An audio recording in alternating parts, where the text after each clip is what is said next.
Ice. Hey, if you're interested in Warhammer stuff, I know whatever his name is left when he was talking about it. Midwinter Minis, this is my go-to hobby channel. Yeah. True. Getting political now? It's been political for a while. I don't know if you have seen my discography on YouTube. Is that that's what it's called? Videography? This one's political. This one's kind of political. No, that was fun. That one's very political. This one got political somehow, and I don't know how, but the comments got political about it. Dude, you know what sucks about us rolling through the goblin camp? Yeah. What? I was sitting there and I was like, dude, I kind of just don't want to stop now. That was political. You know Yeah, what I mean? we were like, fucking fuck. chewing through it.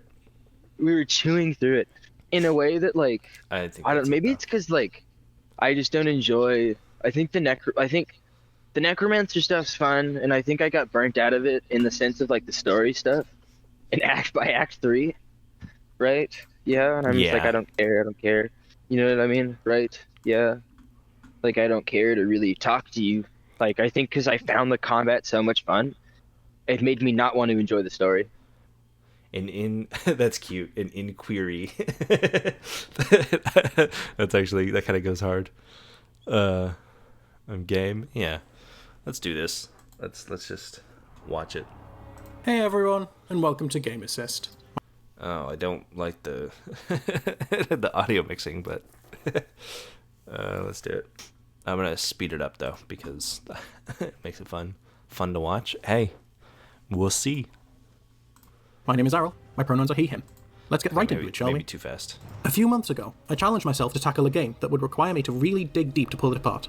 Okay. Something that wasn't direct with political or social messages. Something that would allow me to put my literature degree and politics degree to the I'm sorry, but Gears of War is pretty direct with its messages. I'm curious to see this. So the way he's setting this up, I think I am correct that he just doesn't know, he's just not like a fan, or like he's not coming into this with like a prerequisite knowledge of Gears, and he's kind of like navigating it afterwards. So it'll be fun to watch. test. I was unsure of what to pick. Many games that I'm interested in are just too easy to pick apart. And then, looking through my games list on the Xbox One, the idea struck me. Or, more accurately, cut me in half with a chainsaw. Yes, in this video, I'm going to be talking about Gears of War. I decided to take a deep dive into a few topics that are pervasive throughout. What is up? Welcome, Ben. We're watching a video. Can you stream it to me? Yeah. I can't watch it unless you stream it to me. Yeah. Let me stream it. Unfortunately. Go live. No, I don't want to play Overwatch. It's not the game I meant to press on. I'm gonna lower it to 480 though. So good. I don't really need Gears it. is so direct. Yeah, it is. It's pretty direct with its like this doesn't have a lot of political messaging, but like the political messaging that is in it is pretty direct. Like there's a Stranded in Gears of War 1 who says the COG are a bunch of, you guys are all fascists, and it's like, yeah, that's kind of like the entire thing. The series, Fucking examining this fascist. game from a political perspective.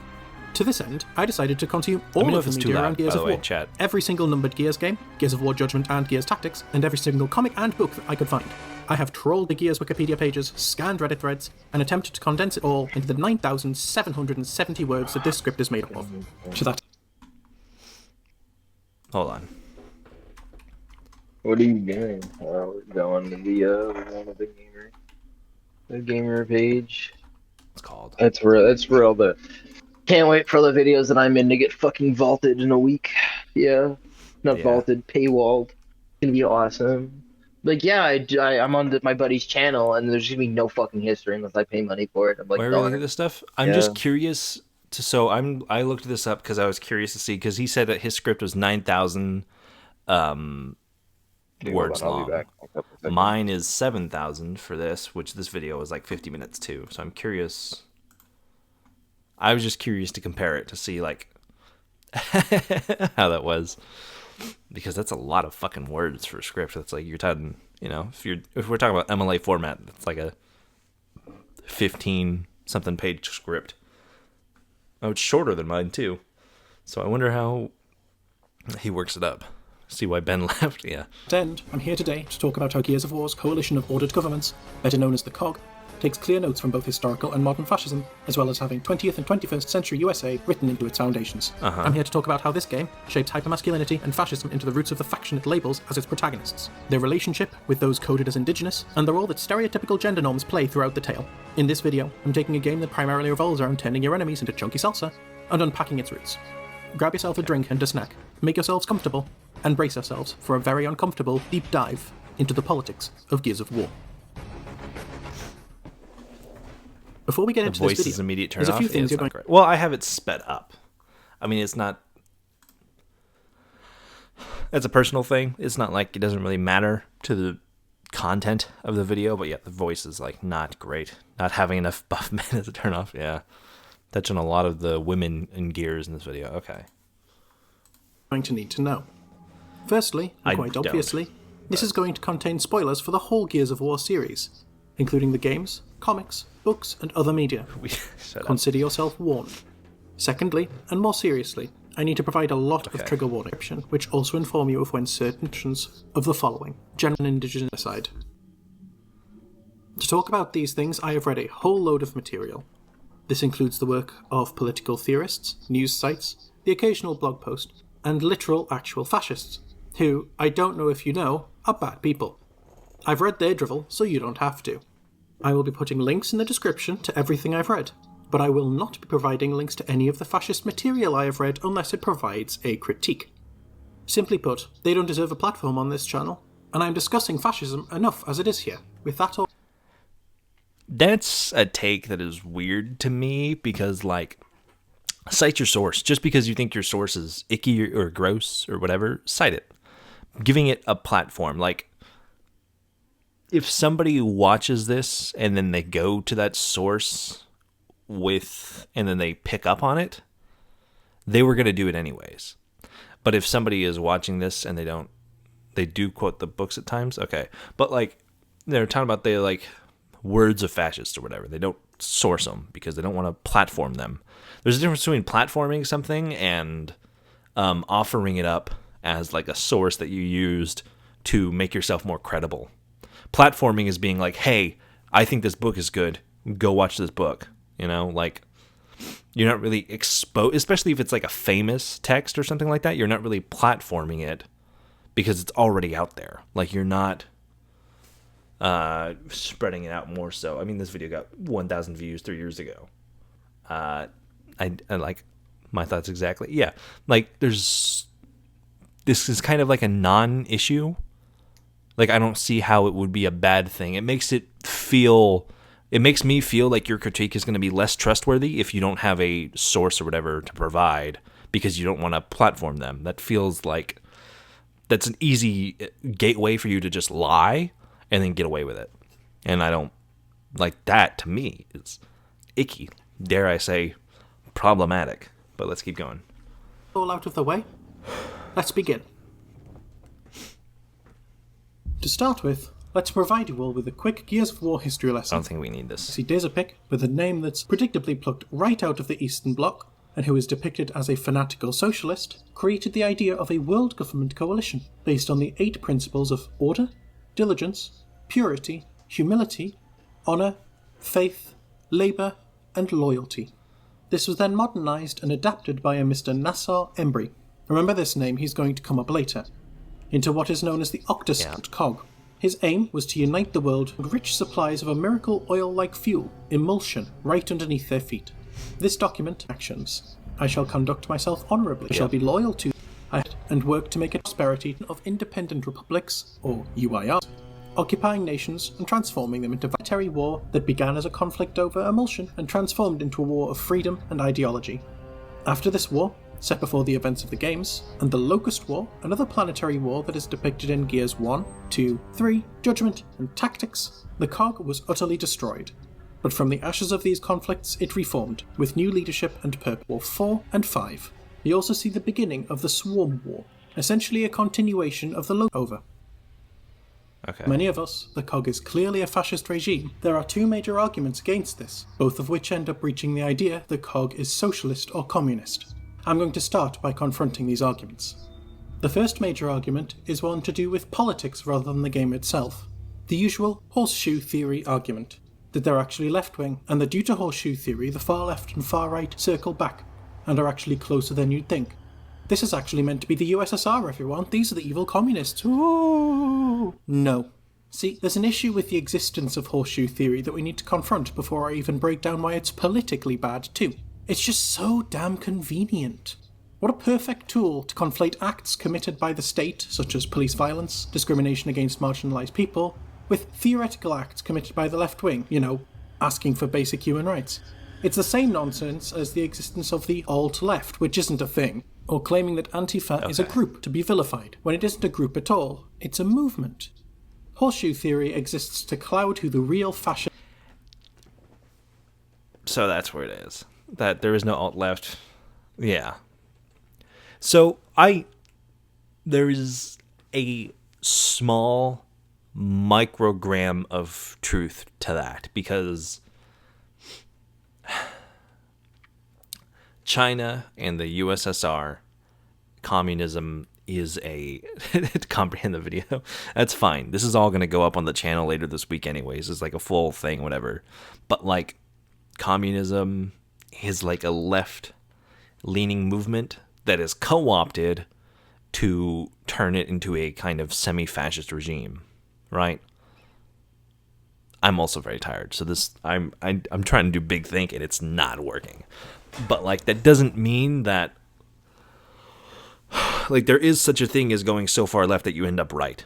Like the people who are so left-wing brained that they're like, we need to have completely segregated college dorms, black and white, so black people can have all of their culture, then white people have all their culture. And it's like, well, like, I see what you're getting at, and it is a left-wing thing, but you are still circling around to the right-wing argument of segregation, because it's like this, you come to the same conclusion but for different reasons. The right wants segregation because they believe that other groups are inferior to their precious, whoever their precious group is, and the left do it because they're trying to uphold some sort of classic traditionalist culture instead of meeting in the middle. Talking about politics, remembering how much I hate liberals. Liberals suck, dude. But like, to say that it's not, like, maybe alt-left doesn't exactly, this arch argument in reverse. Yeah, like, it's not alt-left, sure, but that doesn't mean that you can't come to the same conclusion from different, like, it's like doing 6 plus 6 and then doing 3 times 4. Like, you get 12 either way. Just because you do them differently doesn't, you still get 12. And that's the more important part. The more important part is the end result you come to and not the method that you get there. So, like, you're correct on a very, very, very slight technicality, but I think ultimately it's flawed and it kind of lends itself to being something worse than it is, right? If that makes sense. Bring that catchphrase back. Doing it. Let's keep going. Fascists are allowing people across the political spectrum to ignore their complicity when people start getting shot in the streets. It's also just bait, let's be real. Something that everyone from centrists to the far right use to infuriate and throw off left-wing ideas, ending up defending and supporting fascism. I prefer to subscribe to the theory that instead of the political spectrum being a horseshoe, fascism has arms that feed into all aspects of politics, twisting them to fit their own agenda. It's undoubtedly... So, hold on. Same poison, different bottle. Yeah, exactly. So, like, that argument is just saying that horseshoe theory isn't a horseshoe. It's a line, but fascism goes to both points, which would just make it a triangle, which is a more complicated horseshoe. Like, that's a dumb argument, because horseshoe theory is that basically, like, you curve so far that, like, a horseshoe, you basically end up on the same side. So if fascism has the ability to spread into both of them, which is true, it's more of an ideological thing than, like, a political thing, wouldn't that still be horseshoe theory? Like, like, same thing, 6 plus 6, 3 times 4. You're doing 2 different things, but you're still getting 12. Like, you're still ending up with the same result that you were going to end up in anyways. So, like, by making this distinction, you don't really change anything. Like, it's still the same thing. Like, it's not different in any way. Right wing, but corrupts other ideas of He is doing the exact same thing that Arch did, where he's he's doing mental gymnastics and arbitrarily changing definitions or understandings of things to make his side of the argument sound less bad than it is. Arch did the same thing in the complete opposite way, where he was like, they have a group of 12 leaders, so therefore they can't be a dictatorship because dictatorship means one dude. And it's like, well, that's not how that works. You're just pushing the goalpost to make yours look less bad. And that's what this is doing.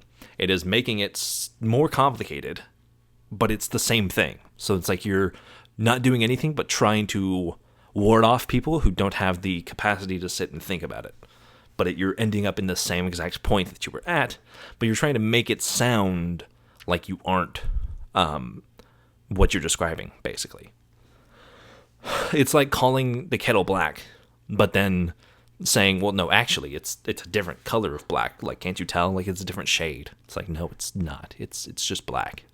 But it's better if you accept it and then find other defenses other than trying to just completely lie or, like, trick yourself into it. Conservative, centrist, liberal, and socialist politics. The second argument is one that relates to in-game content. Since Embry adapted the Octus canon from Desipic's work, and since Desipic was a socialist bordering on fanatic, the basis of the COG is socialist, and since the developers and the COG say they're socialist, then they must be socialist, right? Wrong. These documents, both from Desipic and Embry, both describe a world government, not a movement, and therefore the society they depict is a nation led by a united body made up of different groups, a coalition of ordered governments, as it were. World government and socialism aren't exactly compatible. Socialism as a movement is a transitional period, the stepping stone towards communism, a decentralization of power and a workers' struggle against exploitation by corporate and government bodies, and a step away from society's relationship with commodities. In short, socialism opposes capitalism and corporate control of production. That's clearly not what exists under the COG, with emulsion barons in the old COG hiking up fuel prices, and one of the few things... I can agree that it's more of a, like, it's more totalitarian than it is socialist. Circular arguing, yeah. Like, because the COG still does have private enterprise. Like, you have private healthcare, you have all this other stuff. You have stuff like Griffin Industries and whatever. I forgot totally what I was going to say. But then you have, like, the government controlling it all from the top. So, like, everything goes to the COG anyways. But it's not, like, forced necessarily. But they have, like, a strong culture around it. Like, people are... like, it's almost like a rite of passage for people. It depends what gets regulated. Yeah, like, it's a little bit wishy-washy. Like, there are some sections of the COG in general that are more socialist, and there's some that are less. And it's kind of like a mixed match of everything. It's kind of like all those northern countries? I forget what the general term is for it, Norwegian. Kind of like somewhere between there and the USSR, I'd say. Like, it's not fully communist, but it's like it is as far as the military goes, it is. But I'd agree that, like, the whole society is not, because it's more it's less so that, like, the society is on a smaller level. Tyrus capitalist? Yeah, but it's like the governments between all of the COG are definitely more, like, social communist, because all of the different governments of the COG, all of the individual nations, funnel upwards into the coalition, saving them from riots, being all-out war. In a socialist system, you wouldn't end up with an economy tied to the value of a single product like emulsion, as trade and capital would be regulated, and the eventual collapse of the markets prior to the pendulum wars is more symbolic of free market capitalism. You wouldn't end up with people like Aaron Griffin running the Griffin Corporation, an individual who ran his company through fear and exhibits his wealth while his workers suffer. Well, okay, so there's also the context of these things, like the price of emulsion or whatever going up and it being centered around a product. Well, that would be true if the coalition controlled everything, but they didn't. You have the UIR, who also wanted... Like, the UIR was formed to attack the COG, to try and take some of the emulsion that the COG had. So within the COG, emulsion would be moving fairly freely and be very, very well regulated. They were fighting a war of it because there was different nations. Like, if there are nations outside of a socialist state, does that suddenly make the state not socialist because they're at war with somebody who's trying to take what they have? Like, maybe I'm not so sharp on like socialism and stuff and like that, how it works. Is Griffin a political party guy for the COG if it's regulated? I don't know. But also like this, like he exhibits his wealth while his workers suffer. Like, sure, but we're 17 years into the apocalypse. We'll have information to apply labels to the COG. We don't. Honestly, we don't really know anything about how their government works because most of what we've seen of their government is during wartime. We've never seen like their culture on like a smaller level. We know they have private corporations and stuff, but like that's not inherently like free market capitalism, because also it's not free market. Like even today in America, we don't have free market capitalism because it's so super regulated, which, and again, like this, he flaunts his wealth while his workers suffer. Sure. But has this always been the case? Because like I said, we're 17 years into the apocalypse. I don't know if they're really striving to continue to be the coalition and socialist 17 years into the apocalypse. Like, I think they've kind of thrown that out the window by now. Like, yeah, he kind of lives like a king, but like society has crumbled. There are people literally like statues of ash outside of the people in the city he lives in that were bombed to death. They have culture and mind, but the day-to-day stuff, yeah, we don't know any like of the microscopic stuff. We know the big overarching stuff, but we don't know like the intricacies of how it works, and it's never really described on purpose. But like the Griffin argument is a really strange one to me because we don't know how the Griffin Industries operated before the wars. We only see Griffin way after the COG. Like the COG at the beginning of Gears 3 is not even a military anymore. You know, like Anya says that multiple times at the beginning. She's like, you know, what's left of a military, or if we have a military left, or, you know, stuff like that. So it's like, I guess, like, you're right. Like, there's this weird power imbalance between him and his workers, but it's also like, society doesn't exist anymore. So I don't think that would count anyways. The aggressive policing system in the new COG also goes against socialist beliefs, who see the police as an arm of the ruling class, which they are, as tools to protect the ruling class's interests, which they do, and act only to control the public rather than protect them, which is true. This fits the role of the DB robots, and other individuals that we'll talk about later. Also, what about the DBs makes them acting in like the ruling class's interests? If the ruling class is the first minister, I guess, but her interest here is to stop people from stealing from them? That doesn't sound like, you know, special interests. That sounds like defending property.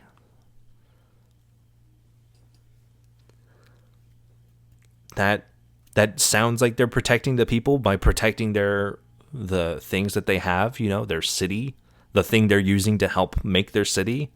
Like, is that not... What? Like, whose interest are we... Can you tell me whose interest we're talking about here? This is going to be another fucking hour and a half react. Historically, it is worth noting that fascism is well known for appropriating and twisting social and political theory to favour its goals. Earlier. Very famously, adopting Nietzsche in the 20th century, with much of his works edited by his sister to fit nationalist ideals. Of course, the fact that fascism adapted Nietzsche doesn't mean they adopted his core beliefs, just his words and rhetoric. It becomes quite clear that the COG have done something similar. Adapted a political theory to their own ends. Twisting a purportedly socialist document to create a world government doesn't create a socialist government, it just creates a screwed up government. To me, it seems that this socialism is self-affirmed and lacks any actual proof of enough socialist policy or ideology to... I say fuck trying to argue all the shit. The COG sucks. We should rob them because I hate the rich. Yeah. Simple bots, no personality or individual sense. Yeah, they're not really like a police force. They're more so like, I don't know. Like they're a police force, but they're not, whatever. Just joined. Why are we talking about fascism? We've been talking about fascism. I don't know if you've seen the channel, but last week we talked about fascism in the other direction, and now we're talking about fascism in this direction. Welcome to the channel, Steven. Last time we did this, we went on for about 3 hours. So, but it's a lot of fun. To call it socialist. It's interesting that this was even attempted when you consider the Red Scare ideas that are carried over to this franchise. Yeah. For anyone who isn't aware, the Red Scare is use of scare tactics to create a fear of left-wing ideology. Well, yeah. of left-wing ideology. Well, hold on. What? Namely, socialism and communism. This originated with McCarthyism in the USA during the Cold War, but still shapes the relationship between Western countries such as the USA and UK, and countries that are seen as the other, usually ones that the USA haven't attempted a military coup in for a few decades. Real. So let's talk about the nations that are clearly meant to represent socialism, not the COG, but the UIR faction. Now, let's make one thing clear. They are very obviously Russian. The Goraznian people, a nation that is part of the UIR and the nation we interact with the most, take influence from a number of Eastern European countries such as... I'm curious to see what he says about this, because I've talked about this multiple times. The UIR are very clearly inspired by the USSR, which... Twitch viewer, yeah. I talked about this in the Gears and Helldivers video. Like, they're very clearly inspired by the USSR. They're very clearly inspired by Russia and all of that. But the UIR are not socialist either. They're a republic. Like, they are more... Like, the nations in the UIR have more autonomy than the COG does, because the COG is totalitarian versus the UIR is republic. That's why, like, they're Slavic. Well, yeah, they have those are origins. But, like, the UIR, the reason why they struggled a lot, especially during the war, is that they were so independent from one another that it took a lot longer for them to get things done or whatever. That's why you have nations like Grozny doing most of the heavy lifting, because, you know, it's like NATO, like Paddocks Nomads. Well, yeah, but that's way, way later. But, like, you have Grozny doing most of the lifting, kind of like America today in NATO. Like, there's so many different nations and stuff doing stuff, but America has such a massive army and such a massive, all this military force that they can basically carry most of the load for NATO. Obviously, other nations help, but they will go around and do all this other extra bullshit. And it's kind of how the UIR operates, with Grozny leading the charge and everyone else just sort of existing, you know? But I'm curious to see if he just says that, or if he takes the game in its word and just calls them they are actually communist or whatever. Bulgaria and Romania, and ex-UIR leader turned COG soldier, Garan Paddock, was designed to be an amoral character who speaks in a mixture of English and the Goraznian language, a tongue that sounds just foreign enough to be Russian. Did I also note that UIR weapons have names like Bushka and Marksa, again with notable Slavic undertones? So the COG are meant to be evil socialists, but so are the UIR? I think not. Okay, enough about socialism. I think I've done enough to explain why the COG is not, in fact, socialist. I'm going to make sure I'm not, like... What's the basics? Social ownership of the means to... So yeah, I guess it's not socialist. That's fair enough. Like, I can agree with that, but definitely totalitarian. Now that we've done that, let's talk about what fascism is, other than an evil we should all be working to stamp out. True. Obviously, real. your minds will race toward the 20th century, particularly Toes, that kind of stuff. That's a great starting point, but there's more to it than that. Fascism is an authoritarian style of government, made up of a variety of This is using the characteristics. Gears music. A strong, I enjoy continuing focus on nationalism, using patriotic symbols, flags, songs and slogans wherever they can, in order to reinforce the idea of being part of the state. Focusing on the idea of loyalty and action in order to convince the public their actions are worthwhile for the whole, when in reality they serve the state's interests. An unhealthy relationship with the military, providing a terrifying amount of funding to military research, glorifying the soldier and the active military service, while refusing to support them in their eventual return to communities outside of war. A similarly unhealthy relationship with national security, using fear to manipulate the public into supporting everything from equipping the police with military-grade tools to building walls around your cities and countries. The protection of corporate power and interests, as oftentimes it's this power that allows a fascist government to rise in the first place and leads to deals and relationships that are beneficial for corporations and government. Often the state itself becomes corporate. The public, however, are left out of this and are instead convinced that serving the state's interest, whether that is as a consumer, as a worker, or as part of the military or police, leads to a personal freedom. Simultaneously exploiting the working class while suppressing their power, using their disdain for the state to convince them of the progress of fascism, and using propaganda to claim that their voluntary work serves their country, convincing them to work themselves to the bone for a state that will not give back, while simultaneously disarming the working class, recognising the power that organised labour has, and therefore shutting down, suppressing, or dismantling unions.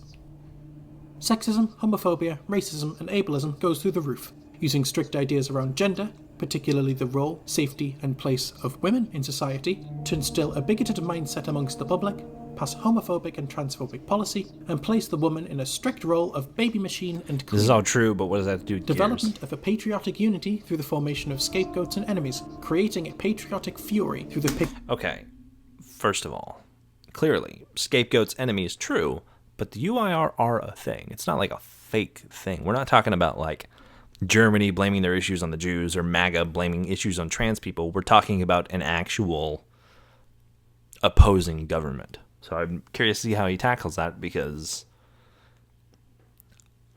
there is an actual enemy force. Like, yeah, they propagandize it a lot, but where's this guy just preaching a lot?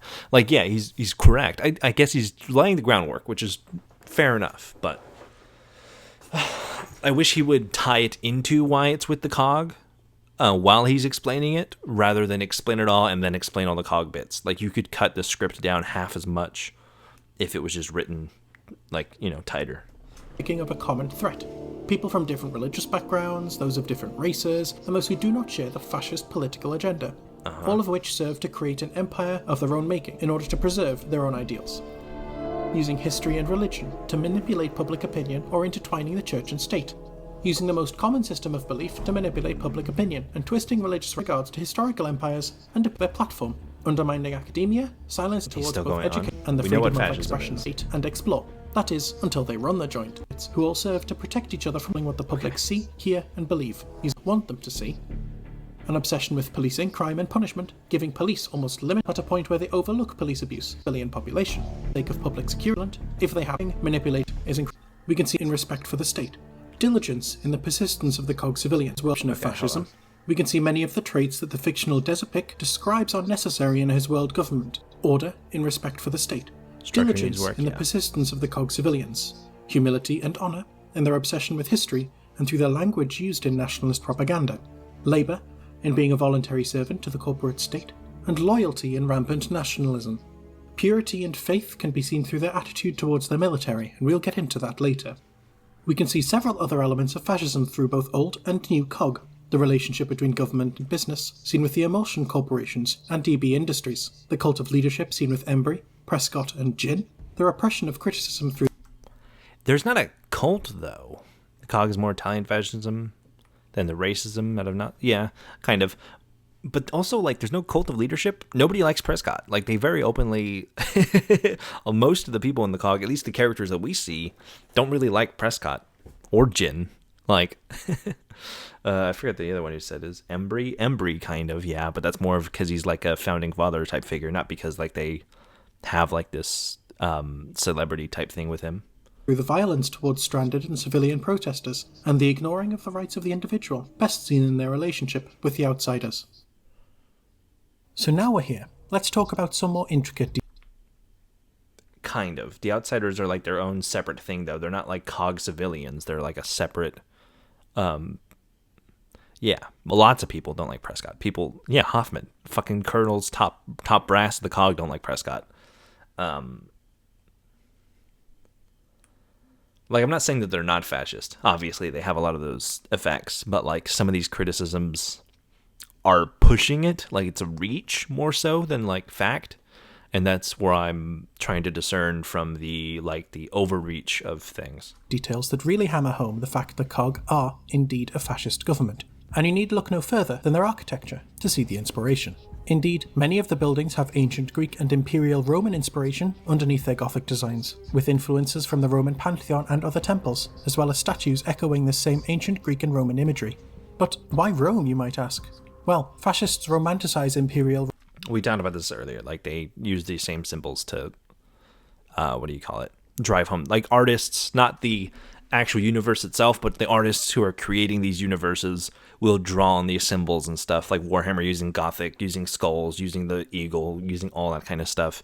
The artists making these games and stuff will draw on these inspirations to hammer home the point.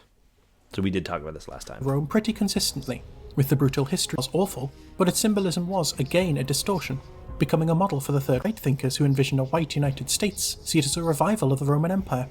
This only becomes more evident in Gears 3, with the opulent Azura facility, a place where the COG took its brightest, richest, and most important civilians in order to protect them through the war, so that after all was said and done, those with power and influence could rebuild their global empire once again. Naturally, this doesn't work out and they all die, but I can't say I'm too mad about that. To finalise my But it's also more classist. Like, it's not, because I really want to like the Roman things with fascist deep. Yeah.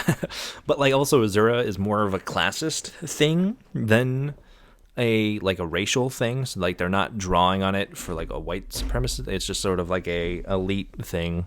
It's more of a classist thing. Also, it's not entirely the elite, because if Adam Phoenix could be kidnapped, have his death faked, and then dragged to Azura against his will, you can bet for fucking sure that every other scientist that was there was taken.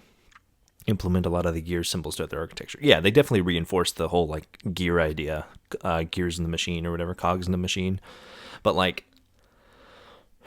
Azura is the rich. It is, but it is also tools of the government, like people that are taken there against their will, like Adam. Like that doesn't scream like Cog is tolerant about other religions. Yeah, I mean they accept people like Ty and stuff, who obviously has a very different belief system. Like it's not like a culturally fascist. It's more of a like structurally fascist thing, which I don't know if it's missing the cultural parts. Like it's more of like a super nationalist totalitarianism than like a fascist state, because fascist would imply that they control everything even culturally, but they don't really do that. It's more of just super hyper nationalist, because they don't control religion, they don't really control sex, they don't really control anything by race or even like other minority groups like the disabled.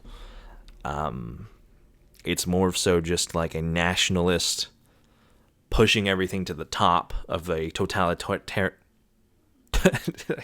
totalitarian regime, but it's not really like fascist in like the cultural sense. Interpretation of the Cog as fascist, we need to discuss the similarities in symbolism between Rome and the Cog once again. The term fascism comes from the Latin fasces, describing a bundle of sticks. This represented a simple idea, one that fascism immediately latched onto. One stick, a single individual, is weak, useless, serves no purpose. When brought together with another material, such as the state that can tie them together, the sticks become strong. Through this they're going to demilitarize a lot of the org after the Pendulum Wars. Yeah, they were very much like a lot of people like Adam Phoenix, who was one of the elites of like the Cog Society, so much so that he could tell Prescott what to do on occasion. The whole point he made the Hammer of Dawn was to end the war so they wouldn't have to fight anymore and they could demilitarize themselves. Obviously that got turned around because of the Locust, but I think they like their devolution into like a more fascist leaning thing is because of the extreme things that they go through in the Locust Wars. And then the new Cog, like I guess, but there's just a lot of bad writing with the newer games, so. You can see the gear that represents the Cog means the same thing. A singular gear is worth little and serves no purpose, but together they are strong, creating a machine which can serve greater purposes. At this point, it is undeniable that the Cog, this supposed socialist world government, are in reality a fascist totalitarian state, with the ideas of socialism practically burned to the ground. I agree that it's not socialist, but I do think it is more of a like totalitarian nationalist society, more so than just straight fascist, because he brings up all those different points about race and stuff like that, but there's no examples of that. Like there's the elites on Azura, but that's classist. That's like people who have money, and not even all of them, because Griffin Industries was fucking massive. It's mainly like political leaders and stuff like that. The point the gear symbols say that no one knows what the other is inside. I know, I understand that. Like, it's very obviously the symbolicism of it, but that's more hyper-nationalism. That's not necessarily fascist on its own. We're doing the opposite of what we were talking about with Arch, where Arch was taking super, like, obvious fascist, like, breadcrumbs and trying to sweep them away to say, no, it's not actually fascist.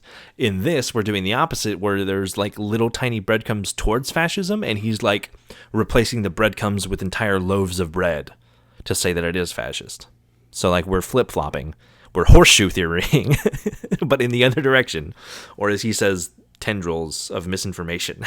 It's stretching all across the spectrum. But it's like, there's not a whole lot of evidence for hardcore fascist ideas in Gears, but he's laying, like, the smallest little breadcrumb. Like, he literally uses Azura. That's his one example of, like, the classist, advancement of the state, which the state didn't even use. Prescott doesn't go to Azura until Jacinto falls, until after, like a year after Jacinto falls. So it's like you're taking breadcrumbs, turning them into loaves. Whereas like with Arch, he was taking loaves and turning them into breadcrumbs. Like, it's a very strange beast to figure out. Yeah, it's not like there's no clear answers, because it's very like, because I think they want it to be like the U.S. and fascist at the same time, but they don't want to like stray too far from either. It's kind of like if the U.S. was more nationalist, like on the road to becoming fascist, but it's not quite there yet. And that's kind of where it lands for the most part. Like, it's very like capitalist, whatever. But he's like taking like these smallest little grains and, you know, sending them off, or like blowing them up way out of proportion. So it's like doing the same thing that Arch was, but in the opposite direction. At this point, however, we need to bring in our second layer. The cog also served to represent the USA, both historically and in the modern day. Evidence of this can be seen throughout their history, and in particular with their human rights abuses. It's very clear that the cog will stop at nothing to ensure their continued survival at the detriment of others, even their own citizens. During the Pendulum Wars, they tortured captives, bombed civilians, crossed neutral borders to perform terrorist acts on perceived threats, and assassinated their political enemies abroad. This is par for the course with the USA, looking at their relationship with military coups from the Cold War onwards, and their treatment of the Middle East and Southeast Asia as fair game for drone strikes. The COG are also responsible for using the Hammer of Dawn, a satellite-based superweapon, and the in-universe equivalent of the nuclear warheads developed and used by the USA. Well, no, because they have nuclear warheads that are called light mass missiles. The Hammer of Dawn is supposed to be worse than a nuclear warhead. So did the UIR. Yeah, the UIR do all the same stuff. And the... Hold on. To vaporize most of the surface of the planet Serra, when they realized that they couldn't win the Locust War with the usual barrel of horrible military actions. The leader of the COG at the time, Chairman... Is that a bad thing?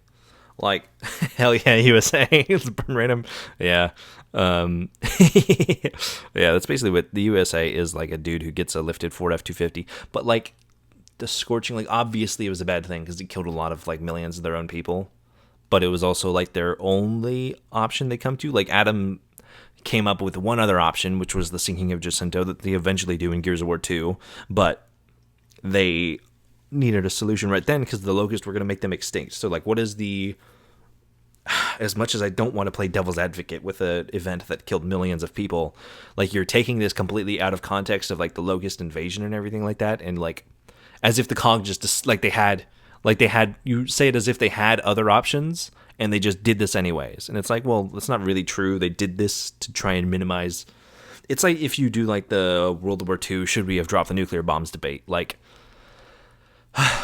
it might have been less catastrophic in a lot of ways if we didn't. The evidence whether or not that like the war could have gone on for like as much as like 5 years more and killed millions more people. Maybe not. Who knows? But like, you're going to come to a bad point comparing atrocities, and it's just not a good thing to do. And it's like really hard to justify it because they are genocidal monsters. But at the same time, you kill millions of your own. Like we see that in Char. Like they literally turn people into statues of ash with the attacks. And it's fucked up and it is bad. But like, they don't necessarily have a whole lot of options. Planet 3 days to evacuate to one city, not to one city, to the plateau. So it's like a kind of like a country. They had 2 bombs to use and an elongated war. I mean, yeah. But you could find justifications for either way. But just saying that flat out it's bad, I think is disingenuous because the world is a lot more gray than that.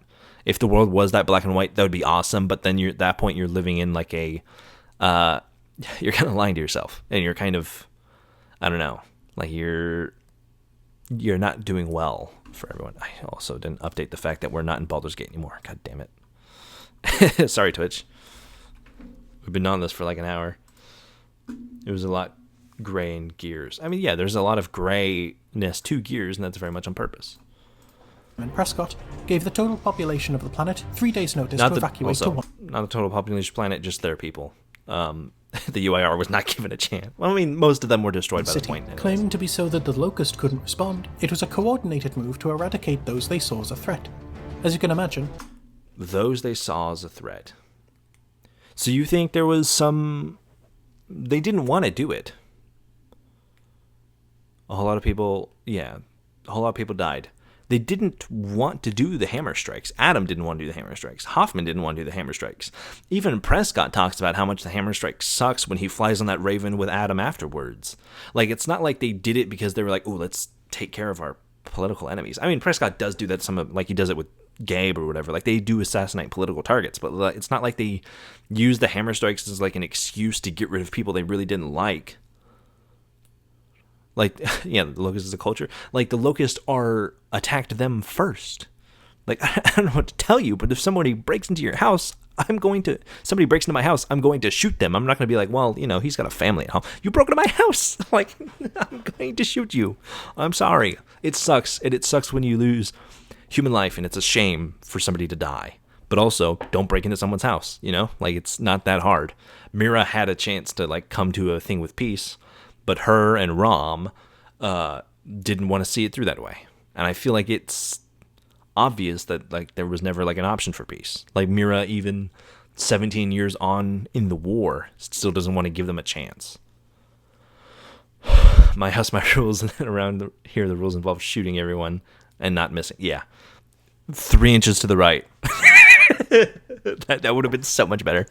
A whole lot of people died, and those who didn't make it to safe zones became known as the Stranded, a population of homeless refugees across the planet who saw the Cog as responsible for the destruction of their homes, saw the government as fascist, and the Gears as their lapdogs. The reason I bring this up is to talk about the Cog's attitude toward the Stranded, which is similar to the US's attitude towards poor people or to refugees. They don't exist and aren't worth their time. Within the book Gears of War, Jacinto's Remnant, we see fan-favourite character Dominic Santiago ruminate about the Stranded's relationship with his wife, Maria, who had lived with the Stranded but had passed away in the events of Gears of War 2. One of the underclass he tolerated, didn't love, didn't respect, just tolerated, must have helped Maria. Maybe a whole group of them did. Now every Stranded he met who wasn't an obvious bastard would look very different to him. Of course, it takes a personal interaction to suddenly believe that these people are actually human, and without that, there'd be no qualms with shooting them on... And it's not exactly true for all of them. Next 4 years of my life are going to be fucking sucks. Yeah. It's not exactly true. Like, I mean, yeah, they saw them as, like, kind of like traitors. I mean, because they were, like, fighting a fight for humanity's survival against the Locust. Like, when you see people that aren't, like, taking up arms and doing duty, like, it is very nationalist. Yes, it is kind of, like, on the line of fascism. But, like, those people are going to be seen as, like, lesser. Like, obviously, there's no reason to trust the Cog. Fucking, the main characters don't trust the Cog. Marcus talks about how much the Cog sucks in every single mission of the games. At the beginning of Gears of War 2, he says, I bet the Cog had their reasons. They probably just weren't very good ones. Like, they hate the fucking Cog. But, like, what other option do you have? Like, let the Locust exterminate humanity? Like, they're kind of in a sinking ship, and there's nowhere else to go but a sea full of lava. Like, it's... The Stranded aren't saints. Yeah, I mean, it's not all Stranded, but, like, it's the same thing in the reverse. You started streaming to Discord? Oh, yeah, fuck. I don't need to do that anymore. Ben's been gone for a while. But, like, it goes the same both ways. Like, the Cog did a lot of fucked up shit, and the Stranded will see Cog, who had nothing to do with that, because obviously Prescott, Hoffman, and somebody else, I forget his name, pressed the keys to do the hammer strikes. But, like, someone like Marcus had nothing to do with that. And the Stranded treat him like shit, and the Cog treat the Stranded like shit. Like, stuff is more nuanced than, like, oh, well, they're refugees, so therefore they should be protected. Well, like, yeah, but, like, not all... Just because they're refugees doesn't mean they're good people, and just because they're part of the fascist government doesn't mean that, like, they're bad people, Like, that's a lot of the point of this is that, like, you can't generalize things. And then, like, people on an individual level are different from the wholes that they are a part of. That's, like, one of the main through lines that you see with a lot of the different characters and Gears, that even if you have someone like Colonel Hoffman, yeah, even if you have someone like Colonel Hoffman who's high up on the chain, he fucking hates Prescott. He hates a lot of the stuff that the Cog do. You know, Marcus does. Marcus is basically the fucking hero of the cog, and he leaves them because they suck. You know, like, just because something exists doesn't mean that it is in a state of white or black. It is all gray, it is all awash, and it's not. It's just as bad for you to generalize the stranded as all victimized and, like, good people as it is for the stranded to victimize themselves and assume all the cog are bad people. We're back to the man versus bear argument of, like, I get what you're trying to say, but in the act of you trying to get this point across, you are committing the very thing that you're, like, claiming to be against, you know? Site. Alongside that, the old cog uses manipulative tactics in order to entice vulnerable individuals into the military. In Gears of War 2, we see Dizzy Wallen, an ex-stranded gear, who very clearly represents the American working class, what with his accent and design, who is assigned to driving and repairing vehicles. Throughout the game, the white working class is adored, the idea of struggling individuals serving the state through their work. Again, a core principle of fascism is this adoration of the working class. Where's there an adoration? It'd be another hour too, yeah. He did a military coup. Well, yeah, that too. Also, when is Dizzy idolized for his, like, work? Like, that's not a thing. They make fun of Dizzy. He's not, like, idolized as, like the struggling working class. Like, his story is a sad one. He has to get conscripted to get medicine for his daughters. Like, how is that idolizing the working class white man? What? White man. Dizzy informs the protagonist, Marcus Phoenix, that he was recruited under Operation Lifeboat, a propaganda campaign that would ensure safety, food, and medical supplies for families should the men of those families join the war effort, and the families become part of the cog. Without placing your life on the line, the government were not willing to provide that kind of safety. Considering the stranded... I mean, yeah, that's kind of fucked up. But again, we come to the argument of... the government is falling apart. They're in an apocalyptic scenario, and supplies are not very plentiful. You want to play Gears again? I'll put it on the ballot for next week. Or I'll let you know when me and Ben play through the Gears games, because after we finish, we're going to finish Act 1 of Baldur's Gate, and then go to Gears 1. And then, I don't know if we're going to flip-flop or if we'll just go through Gears, but we want to get through Act 1 of Baldur's Gate before we jump on the Gears. But we'll definitely be doing that. When E-Day gets an announcement date, we'll definitely be moving up those plans and stuff. But you're, like, taking everything out of... It's the same shit that Arch did, where he's taking shit out of thumbs up bubble. Or if I go like this, it'll be balloons or some shit. But, like, you're taking everything purposely out of context to make it sound worse than it is without acknowledging the context of, like, the literal apocalyptic, on the verge of... extinction war that is happening. Like, yeah, it's kind of fucked up that they do that. That is a through line. The games make a point to say that it's fucked up that they do that. Dizzy hates it. Barrack hates it. The COG citizens do it. Yeah, they don't treat him very well. That's not glorified. Everybody who's stranded and comes on, it's fucking hated. Like, they all have an issue with it. But the reason the COG are doing that is because, you know, there's an apocalypse. They've been reduced. Imagine, so if the COG is the United States and it's 50 states, well, now the COG is just California. That's one state. It can only support so many people.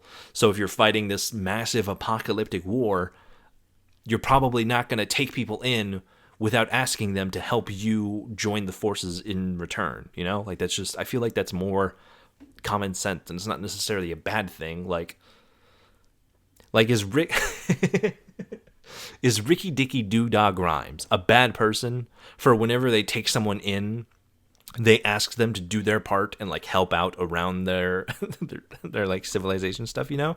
Like, is that, like, a bad thing that they're asking people to help on? Like, yeah, it's scummy, but, like, it's not like like, what do you want? Like, the the hundreds upon hundreds of people are dying every day. Yeah, like, what like, again, what are your options? Like, you can join this semi-fascist totalitarian government that is kind of going to screw you over in some ways, but your Dizzy's daughters did get a place to stay. They did get medicine, stuff like that. Dizzy just had to serve. And supplies are dropping. Yeah, they're fucking struggling. but like it's kind of like where they're stuck with. Are a group of people the COG displaced themselves through turning most of the surface of the planet into ash, which, need I remind you, is for all intents and purposes morally unjustifiable and didn't even win the Locust War for humanity. They share clear links with refugees that the West create through proxy war and then ignore unless they're useful to them. Naturally, the stranded who join the war effort are woefully unequipped, emotionally and physically, and their families don't see much of the support they were promised. Stranded are treated as second-class citizens that the COG create and then exploit, and then wonder why after the war so many stranded abandon them and become the outsiders. The first minister of the new COG, Mina Jin, stands as a representation of the admirable other, the good immigrant, the outsider who decides to assimilate. Beginning her life as part of the stranded, she joins the COG at a young age, and as she reaches the premier position of First Minister, she enacts legislation that seemingly steps away from the goals of the new COG before her. Apart from hammering home her fertility program, which we will talk about later, she is the one responsible for arming her automated police force with lethal weapons. We'll be coming back to talk about you, Jin. Dizzy isn't the only... I mean, sure, I feel like we're gonna miss the context on that too, as fake and even kind of disgusting how often the person keeps bending the context and lore. Yeah, the whole thing about Mina Jin, he just said there at the arming the shepherds, I think the context of that is gonna get missed out on too. Knew it wouldn't kill the Locust off, so we set up cleanup teams after the hammer strikes. Yeah, they knew it wouldn't work, because the Locusts live underground, obviously, that you're not gonna kill them with an orbital weapon, but like they were trying to slow down their offensive, which they did for like roughly a decade. But again, you're back to the argument of like two sins. Like, would it be better to just keep fighting the Locust on the ground and, you know, possibly humanity ends up going extinct? I mean, like if you're pro-Horde, if you're Kaz, if you're Kazuza, you probably believe that. But out of context, that fucking is an insane statement. I'm not talking about Kazuza from Street Fighter. I'm talking about a guy in the Gears community who goes by Kazuza. But yeah, it's fucking insane. Like, it's like how you have to really reach to make it worse. Like, Kaz the Mirror Simp, yeah. You have to reach to make it black and white instead of acknowledging the grayness that it entails. Only vulnerable person the COG manipulates. The new COG did the same to young JD Phoenix. After his mother Anya's death, and his father Marcus's spiral into depression, JD finished school and almost immediately joined the COG, against his father's wishes, taking in a vulnerable rebellious teenager and moulding him into an arm of the military that policed the state? Sounds pretty familiar to me. We can also talk about how the COG conditions its men within its military ranks. Throughout the course of the games, we can see several characters face incredibly traumatic experiences, namely Dominic Santiago, who is forced to kill his wife after her torture at the hands of the Locust, and Marcus Phoenix, who loses Dom after he sacrifices his own life to save his team, his father Adam, when he activates the emulsion countermeasure weapon to destroy all emulsion on the planet, then his wife, Anya Stroud, during pregnancy. To top it all off, he can potentially lose his son, JD, depending on the choices you make in Gears 5. It becomes clear that these men are not... Choices. Hold on. Let's not make it sound like it's a good game. Not choices. Choice. It is one choice at the very end of the game. There's no build-up. There's no anything. It's one choice. Black Ops 2 had more choices in its campaign than Gears 5 did. Given the tools to process grief. In the case of Dom, in-game notes make it clear that he has suffered significant psychological trauma, and a medical professional notes that he should be looked after and supported. He attempts, rightly so, to step away from his military role, focusing more... Okay, also, the context, they are 17 years into a apocalyptic war. Society has crumbled, and the military, the COG, barely even exists anymore. I don't think they have time for therapeutic visits, especially at a point where they are literally living off an aircraft carrier because the world is so dangerous. Killing JD makes sense because he's bald. The end of the world. They don't have time for therapy. A lot of therapists. Yeah, exactly. Like that psych report done on Dom, that's probably the only therapist, even if they're licensed, which who knows if that's even the case, for the entire Sovereign. There's a lot of gears on board. And unfortunately, maybe you don't got the time to figure it out when they're literally getting attacked almost daily, as they talk about, like in the beginning of Gears 3, that the attacks are happening nearly daily now. And then their ship fucking explodes. Like, yeah, of course he doesn't have time to process it. Like, what do you... what? They're fighting for their lives every single day. You say this as if they're, like, in a stable society that has access to all these healthcare and options like this, but they just don't. They just do not have access to it. on growing crops. However, when they arrive at his wife's hometown and are ambushed by both the Locust and Lambent forces, he rams a truck into a fuel depot, killing himself along with the rest of the enemy forces. I also talked about this in my Dom video. I don't think he kills himself because he's just so depressed. I think he kills himself. Well, he goes through and destroys the thing, killing himself in the process because he's trying to. It's like a Hail Mary effort to help Marcus get out of there and go on and have a tomorrow with Anya and his family. Like, he's doing it to give Marcus a chance because he loves Marcus so much, not because he's just depressed and he's like, fuck it, I'm gonna kill myself. Like, doesn't Bernie kept an eye on Dom's sanity? Yeah, like, that's why Sam is so close to him, because he's trying to, like, take care of him. Never thought it would end like this, huh? Huh, Maria? Dom! No! Dom He calls died. out to his wife, pulling at her heartstrings, but it has become clear that Dom has now accepted death as the norm, and has not been provided with the time and space to deal with his trauma. They are fighting. The world is fucked up. There is a their oil turned into a parasite and is turning people into zombies. No, he is not. The cog do not even have the ability to provide him with the time and space to deal with this trauma. Like, what do you mean? Yeah, Ben missed this one. He got spoiled on it a long time ago, though. But of course he doesn't have the fucking time and space. They are in the middle of the apocalypse. Like, what? In a perfect world, he would have been given the chance to fully... In a perfect world. Okay. Yeah. I don't know how to tell you this, but they're not living in a perfect world. abandon military service. Maybe even the cog Also, altogether. Aside from the nationalism part, Dom talks a lot about how much he likes fighting for the cog. Like, you can call it nationalism. You could talk about them, like, brainwashing him and conditioning him to be a soldier. But he talks a lot about how much he loves to be a family man and to have been a soldier. Like, he enjoys being a soldier, and he also enjoys being a family man. Unfortunately, all of that was taken away from him. And yeah, he didn't really have a whole lot. He loved his wife so much that, like, before the Locust Wars even started, when he was on leave with his wife and he was called off for the Aspho Fields battle, like the Battle of Aspho Fields, when he gets called to base because they're, like, readying people for it, he's mad that he has to leave. Like, he's not mad that, like, he's not thinking about the mission or whatever. He's just mad that he has to leave his family, like, early. Dom cared about his family, and his family was taken from him. First his kids on E-Day. What the fuck? What the fuck? Why did you come back? I had to take a call. Oh, Yeah. well, welcome back. We just watched Dom die again. That's awesome. I can't wait to There's watch so it. much. Read the chat. Spyro will keep you up to date. But, like, I'm streaming it to the I can't Discord. read the chat while I watch the stream. Yeah, so what happened? Update me. What did I miss? He's talking about fascism and stuff, and he's saying, like, it's a shame that Dom does not have the mental or therapeutic support to get over the death of his wife. Wow. In Gears of War 3, when society has collapsed and there is no society left to give him Mental support. That's Yeah. insane. so he's People using are just he's wild. so basically he's, like, saying a lot of stuff about the cog that's true if you ignore all the context and you narrow it down to be as black and white as possible, That's awesome. which sucks. That's what we Together. call an absolute winner of a take. Yeah. That's precisely what Marcus does in Gears of War 4. Having lost does his he sound family like figure that? in his father, Hold on, what?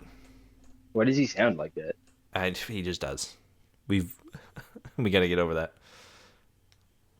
and closest friends in keep going. Dominic and Anya, he abandons the cog, only to watch his son become more and more rebellious and join the cog himself. This, again, is because Marcus is not given the proper tools to recover. When you find him in the early hours of Gears, I'd argue that Marcus has the proper tools to recover. He just doesn't have the support system, or because the cog is more, what do you call it, supportive and stuff, but, like, he just doesn't want to. Like, he purposely recludes himself, and he doesn't have a support system because Baird is obviously busy with stuff, Cole is busy with stuff, all of his old friends are busy with stuff, and then his fucking wife is dead. Like, He Wait, are probably we has talking the about support Dom? structure, but no, Marcus. Like, he probably has the ability to go out and get help, but he has to go out and get help. Like, he's like, what? You want them to send a therapist to his door, like a state-mandated therapist? Easier to listen to his Yeah. voice than my own. It's not that bad of a voice. It's odd. 4, he has clearly picked up some of Dom's habits, namely growing tomatoes and other Society plants. left to do therapy. However, the home Well, I team think they could build it back up. Obviously, like I don't think they need to relearn the knowledge of therapy. But Yeah. like the more thing is like the vehicle in which like they don't have BetterHelp, you know, like he can't just call someone up. You know, there's no fucking Home Depot out here, as he says. Like, like what do you want him to do? He would have to reintegrate with like the cog in like their settlements, but he doesn't want to do that. So of course he doesn't have any support because society is kind of crumbled, and there's not a whole lot It's of much more. society. It's He's like much more of he's a kind of hermit. him doing it himself. Yeah. Yeah. He's a fucking he hermit. closed Like, of himself course he off doesn't the have like property. the support. He's living in a fucking mansion by himself in the middle of nowhere. Yeah. It's warping information to try to make a point that just isn't there. Yeah, this is the end of the world. There's a lot of people who need therapy. It's not solely Marcus who needs help, so they can't help Marcus right away. Yeah, That too. among other things. and his family were to live in lies in ruins, the project he had hoped to finish holding only relics from the past war. It's interesting to see that the few things he holds on to are his old gear armour and his custom weapons, enough weapons to arm a small army. He has become more reclusive and defensive over time, and it shows. Simply put, men in the Gear's military were not given the tools to deal with the atrocities they face or commit. Considering that the COG had almost 80 years of war prior to the events of the games, you'd think that they'd have invested something into the rehabilitation of their soldiers. Instead, the Gears hold up to their name, being simply part of a machine, and with how the COG repopulates itself, those parts can be readily replaced. Alongside this, men with any more emotional capacity than our protagonist Marcus tend to end up on the receiving end of a swift and painful death. We've already talked about Dom, a man who quite clearly cares for his family, but let's pick some other examples out. In Gears 2, we meet Ty Caliso, a man quite clearly coded as indigenous and living up to all of the noble savage stereotypes. Quite clearly coded. No, he comes from an indigenous island. Old man Marcus without armor has got to be my favorite look from Marcus. He does. He looks a lot more badass in Gears 4 than he does in Gears 5. Transformed from a twisted man with an emotional side to a shell of what he once was at the hands of the Locust. When he is rescued, Marcus, who, as I've said, has not been given emotional tools, hands him a shotgun and proceeds to order the whole team to carry on with the mission. While he turns away, Kalisu turns the shotgun on himself. Hell, even at the end of Gears of War 3, Adam Phoenix's last moments are ones of remorse, begging those that follow him to live free lives before he gets snapped out of existence. In Gears 5... Are we going to talk about the context of why Adam dies? Like, he doesn't die just because. Like, what? What is he? He dies because he's injecting the emulsion into himself so he can study how it works so that he can build a device that kills all the emulsion. Oh. Like, he doesn't just die. Like, he doesn't just, like, turn into dust for no reason. Like, there's a reason for it. You're forced to watch from the mind of a swarm creature as Kate's uncle, Oscar, is mercilessly slaughtered. Watching the last member of her family, well, the last human member of her family, someone she clearly cared for and who reciprocated that care, get butchered helplessly, shows yet another situation where men with any complex emotions lose their chance at life. Alongside that, the player, as Kate, has to make the decision as to which of her two compatriots will die.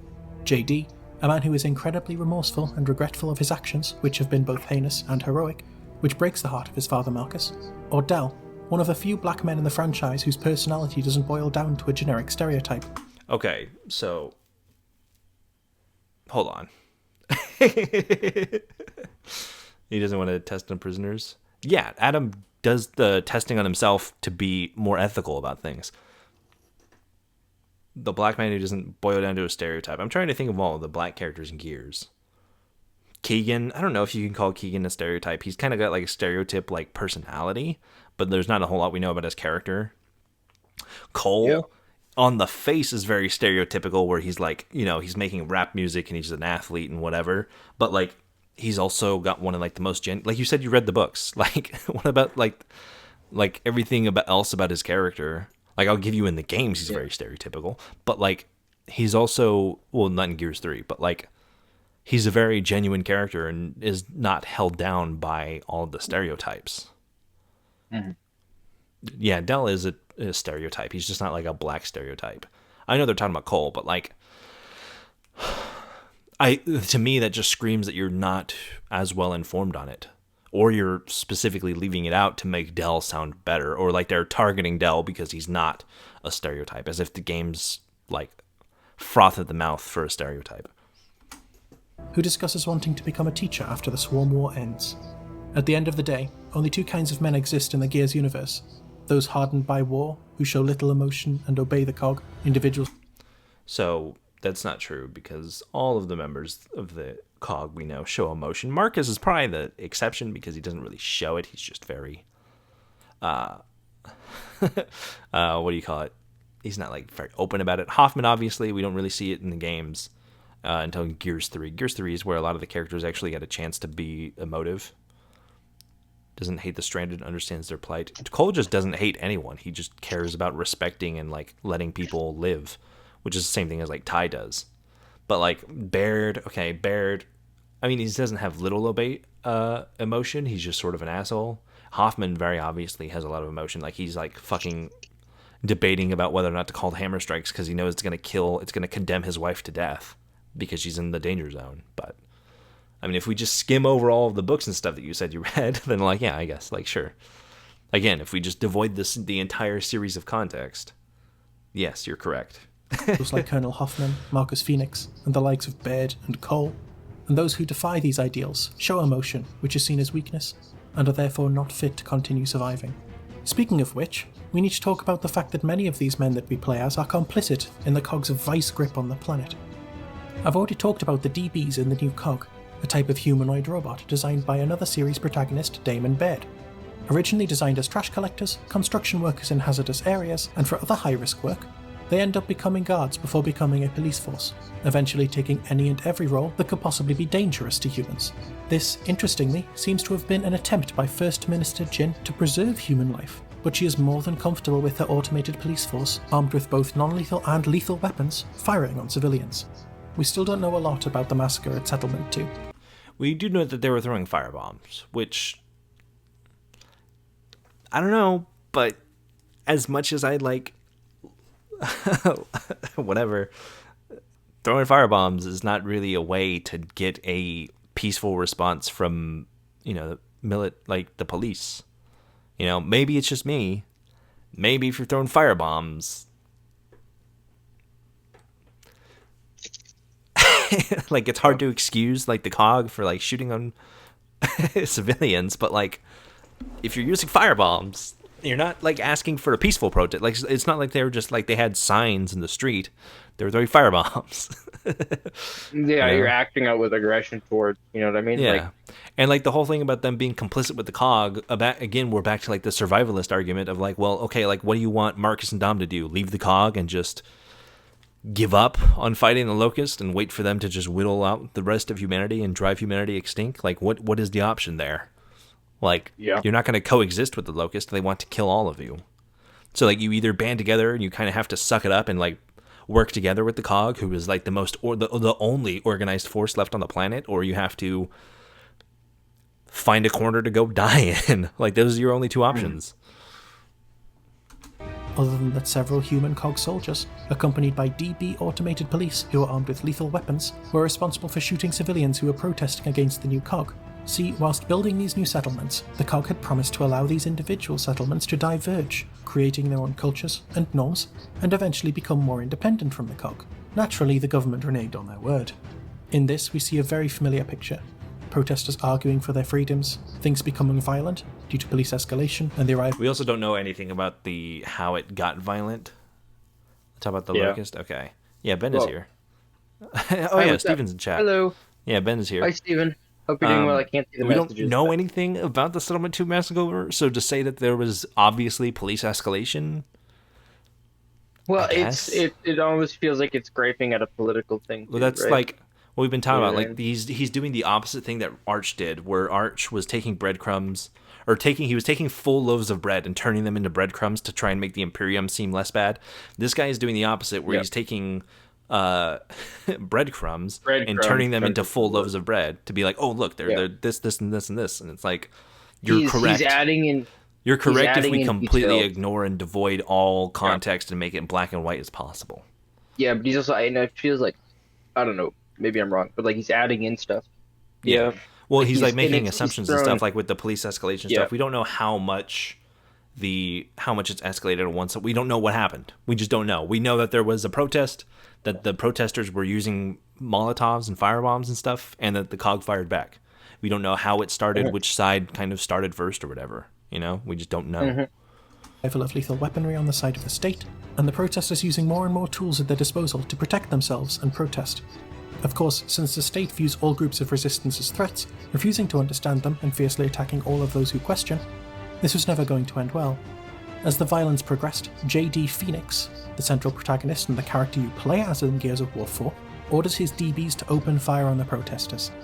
This wasn't isolated either. Dude, some of the how is it taking you so long to shoot that motorcycle in the Brummock's mouth? This is a small complaint, but watching you play Gears of War is the hardest part about this to me. Like, how? Come on.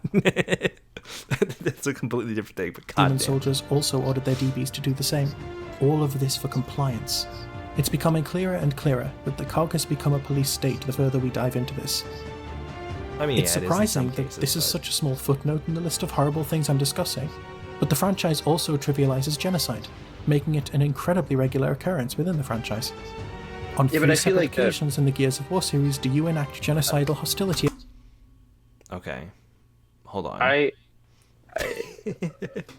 Okay, what's the point of this video? All of like the bad things in Gears. He's like breaking down like why the COG is fascist, and then he's breaking down gender, masculinity, and now he's breaking down like the Locust and stuff. Why is bro using the enforcer? Yeah, I don't know why. I don't know. I don't need to shoot the thing as far as I remember. It just blows up. No, you have to like shoot the grenades that's like on it. But it's not, you literally shoot it once. Like one bolt hawk round would take it out. He just wasn't aiming. But also like, so if we talk about cases of genocide, there's 3 that I can think of off the top of my bat. There's the UIR trying to genocide the people of Yorhoma and the Galangi Islands, Thais people. There is the Locust trying to genocide the COG, and then the COG obviously try to genocide the Locust in return. So, like, if you're going to say that one genocide is worse than the other, I don't know, man. I think you're fighting an uphill battle. Like, what the fuck is the point of that? Like, yeah, they're trying to genocide the Locust. Sure. The Locust attacked and killed a quarter of the human population in 26 hours, because they have longer days. In 26 hours. So, like, what is the point? Are you trying to make... Because if you're trying to make one genocide sound worse than the other, who the fuck are you fighting? You're fighting demons right now, or ghosts. Against the Locust, one in each of the first 3 games. In the first, a series of explosives are used to collapse a majority of their tunnels, and in the second, you flood their capital city, resulting in the Locust becoming, essentially, stateless. In Gears of War 3, you use the emulsion countermeasure weapon, which also destroyed all of those infected or exposed to emulsion. Due to the Locust living underground and their exposure to emulsion, they were almost wiped out of existence. And the game glorifies the wiping out of an entire species at that moment. Little were humanity to know they'd screwed up even further. And speaking of the Locust, let's get into it's it. time to talk about it. But I feel like They're both bad guys? like, Yeah. Isn't they both bad guys? I feel like we're not talking about like a Holocaust here. You know what I mean? Like, the right? Locust are Where one equally as side bad is as the COG. The definitively COG worse. just won. Yeah. Like, it's not... Prescott waited at his Yeah. desk waiting for the Locust leaders to make a deal and do so for 15 years. Yeah. Well, Adam also gave Mira a fucking open door at peace, and she said, fuck it, we're just going to attack anyways. Like, they had options. It's not like they just attacked. Yeah, but if, or like the COG attacked them first. They literally attacked Yeah, but first. That's what E-Day was. but it's like the winner will look worse yeah. because they made the worst. You know You're what I back. mean? We're back around to like you're comparing atrocities, and it's like no, like why is one atrocity worse than the other? Like, I'm curious to see what he says about the Locust now. Let's get into it. The Locust, the humanoid species that are the primary antagonists of the Gears franchise, didn't just appear from nowhere. I doubt that it would surprise you, after everything I've discussed, to tell you that their existence, their invasion, and their resurgence as a swarm is literally all the COG's fault. Get ready for another story. The origins of the Locusts stem from genetic experiments conducted by the old COG to cure rust lung, an infection that cropped up in workers who were mining and processing emulsion. This began at the New Hope Research Facility, and started as all horrifying fascist scientific experiments do in fiction, by injecting children with emulsion and seeing what would happen. Kind of. Is that Naturally, the what answer was they'd happened? need. Like, We don't can you really explain to me know what happened? We don't exactly what, know. like, That's part of it, what's- but it was mainly they were testing on the children of infected miners. And that's how you get the sires, and then from the sires and Mira, they ended up creating the Locust. Because Mira was born with like an immunity to like all disease and to like rust lung and everything, so she was like born special basically.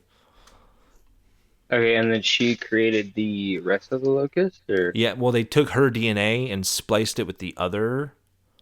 oh, Yeah, Monroe did not stand for this change. So more, which is pretty good because yeah, Gears 2 didn't say shit. But also, it's like it's made very clearly that like this was not necessarily the COG's fault. That it was an offshoot enclave of the COG led by Niall Sampson to try and win off the road. Like it originally was just about the thing, but Niles took it off the rails and made his own secret enclave that was trying to make super soldiers. And the COG, once they found out, tried to shut it down, and they did. yeah. Satan Well, then because died. wait, is the Locust a hive mind? Kind of technically, like they are all connected to So- Mira, and Mira can like individually connect to them. So, but I feel like then you're making a weird draw. He's making a weird draw because the COG is a group of people, like you said with the Sanders guy, that can go off and do their own thing. Well, yeah, You know what I mean, right? like there are individual. Yeah, exactly. Monroe didn't stand for it. There are locusts that have more individuality, like the more intelligent one, like Therons and Rom. Yeah, but and not Srock not and like. Scourge. But not the most of them. From Most of what the I'm drones, understanding. only if they have a queen, which, yeah. But yeah, but you see what I mean though? Well, they still have a Like- hive mind, Spyro. They just don't have like any direction for that hive mind to go in. But yeah, I mean, even the intelligent ones, they are still like they have this loyal or honor to the queen because she is like the leader of them. Like they wouldn't exist without. That's the what queen. I mean. But then like people the COG, like the Sanders guy, can go off and make their own fucking thing. And you know what I mean, right? Yeah, Yeah, Exactly. and then it works differently than something like the COG. Then like yeah. the They COG have a works much differently different than something like society. that.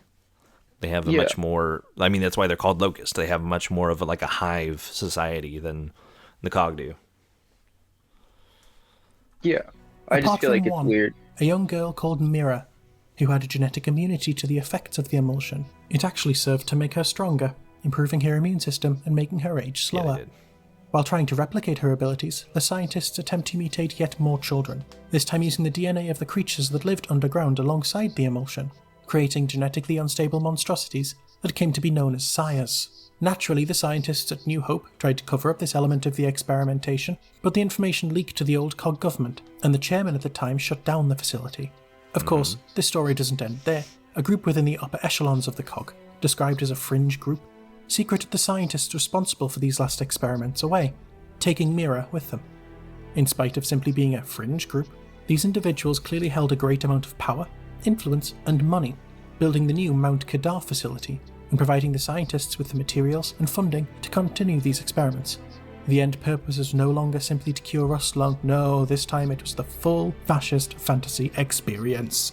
They were going full Warhammer 40,000 and attempting to create genetically superior super soldiers to win the Pendulum Wars. I criticised the idea of this group simply being on the fringes, as they clearly had significant power and influence in the COG, enough to hide such a large experiment and fund its continued progress. While they may not have held executive power, they were clearly prominent enough. Eventually, these experiments bore fruit. After combining the DNA of the sires they had created previously with embryonic stem cells from Mira, they eventually created the Locust, a group of humanoids. So he's saying that they're not a fringe group because then it's more of a challenge for them to be a fringe group and not be a part of the government, but he doesn't have any proof of that. Now I want to replay through the games. Hey, talk to Ben and we can do a playthrough, and then when we get to the games that have more than 2 players, we can bring you on. But Right. we got to get through Gears 1 and Gears 2 first, and I don't know how long that'll take us. bred with survival in mind. Not only were they an almost perfect super soldier, able to take the same amount of damage that a fully armoured human could and survive to dish out even more, they were also designed to survive generational conflict, ensuring that they would always make it through another situation like the 79-year-long Pendulum Wars and come out on top. This, of course, explains the Locust's survival at the end of Gears of War 3, evolving with the dead, crystallized emulsion to become the scions, the leaders of the swarm. As you'd expect, keeping a small army of super soldiers imprisoned was never going to last long, and for reasons that will become important later, the Locust broke free with Mira as their leader, destroyed the facility, slaughtered every human they encountered, and retreated underground. No, they were escorted underground. Said Monroe had spies, making sure. Yeah. They didn't. The COG went down to forcibly shut it down, and that's when the fighting broke out. The Locusts weren't exactly like breaking out because Monroe even knew that they were putting them underground. You know, they talk about in Gears 2 how Monroe wouldn't give them a convoy to help take them, and they had to walk there. I am gonna rip my frickin' nuts out. Leaving the Sorry, faction but- that originally funded the experiments to cover the research up. It's not like anyone could have seen that coming, right? So now that we've talked about the Locust's origins, let's talk about them as a people. It's as a established people. quite early on that the Locust are a people with their own culture, their own religion, ideologies, and beliefs. These are so alien to humanity, however, that they are seen as insane, barbaric, and primitive. They worship the great riftworms that created the underground tunnels in which they make their home, and in particular, worshipping the last living rift.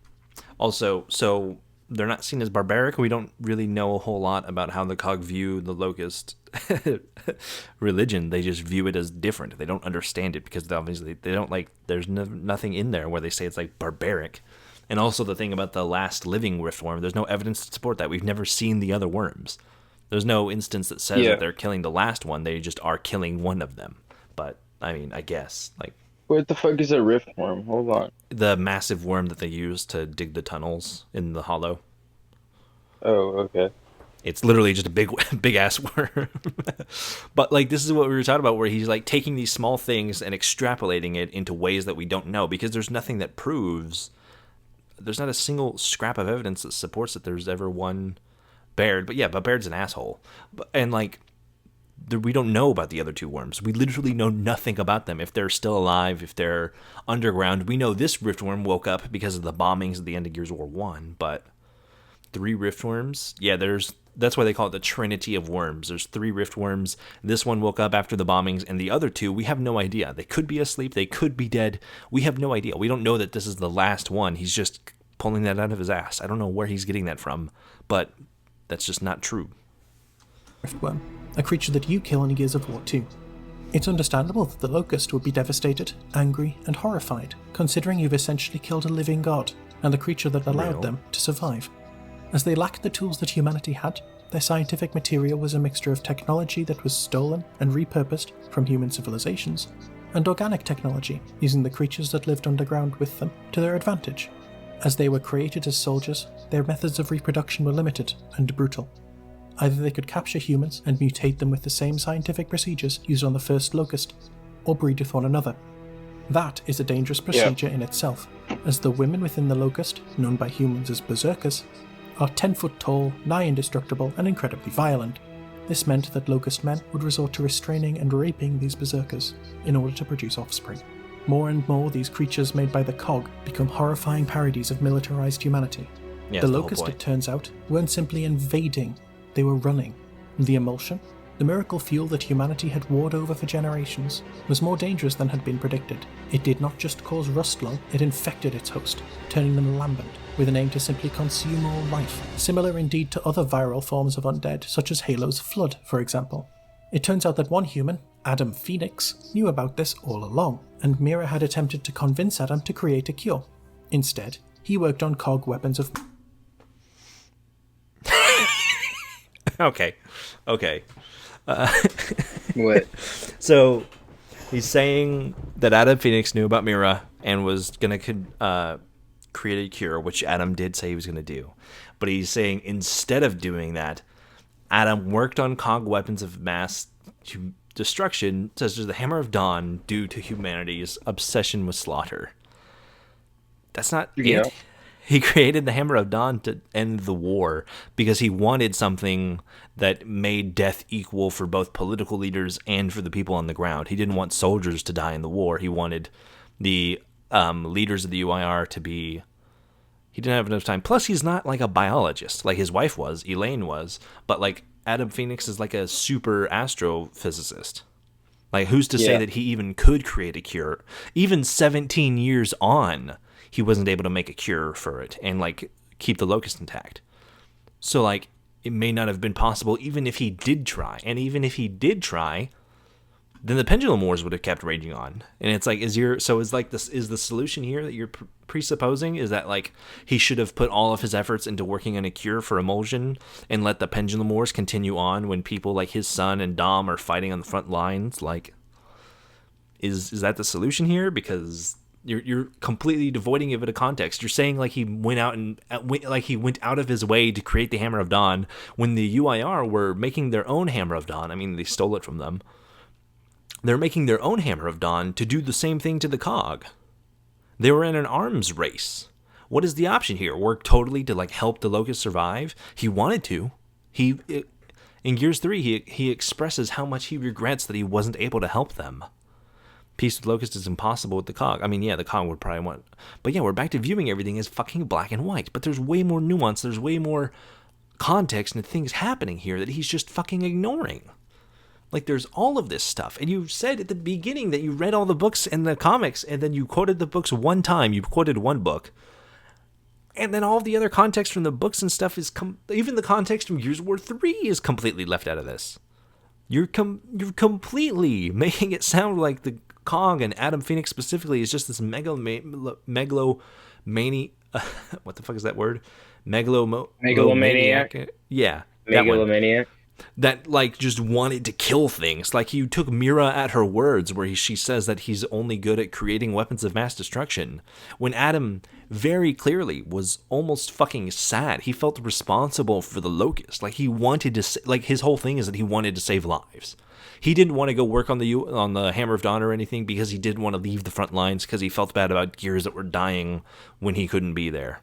He wanted to create the Hammer of Dawn so they could end the war and save lives. He wanted to help Mira so that he could save lives. He wanted to, even after Mira had gone through Azura and killed all of the people who lived there and killed everyone and were responsible for the death of Dominic Santiago, his son's best friend, his son's brother, he still felt bad for the Locust.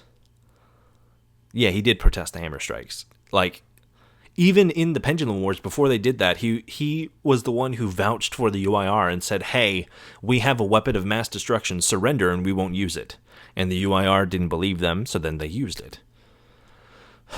But, like, portraying Adam as, like, this fucking crazed guy who just wants to create weapons of mass destruction, you're taking, like, that little soliloquy from Mira at the very end of Gears 3 completely at its word, completely devoid of all of the context that... Like, where is it? Like, what? Mass destruction, such as the Hammer of Dawn. Due to humanity's obsession with slaughter, the only choice Mira saw was invasion. She saw that the survival of the Locust was not compatible with the way of life that Cog had created. She herself stated that humans only understand dominance and ownership. All that we have left is a war to the death. We never stood a... Well, you never tried to enlist their aid. You talked to one person... and you killed the other people that you came across, like Elaine Phoenix, who went down into the Hollow and was just executed for the crime of being near them. So, like, you never even gave them a chance to try and, like, make peace with it or whatever. Is the most ideal human in all of Gears of War who didn't hate the Locust? Yeah, he was, like, the most compassionate motherfucker to exist. Chance of enlisting their aid, so now we fight alone, and we will stand on their corpses to do so. The theme of adapting humanity to serve the military might of the Locust is seen again in the assimilation of humans into the ranks of the Swarm, 25 years after the Locust War is over.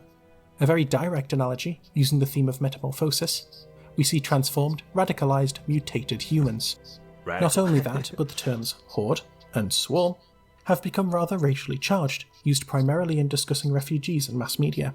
When you examine them through a historical lens, things become a bit more clear. The Locust's creation during the Pendulum Wars can be an analogy for arming and equipping people of colour in countries near to or controlled by the USSR, seeing their abandonment and the fact they are ignored by the few in the Cog who recognise them, as the West, abandoning these groups in a vacuum where they know nothing but conflict, only for them to come out as a religious group that seeks vengeance against those who abandoned them when they most needed support. It seems like you're taking this analogy from the real world and applying it to the Gears of War games one-to-one and ignoring all the nuance that exists within the Gears of War games that makes it a lot more gray.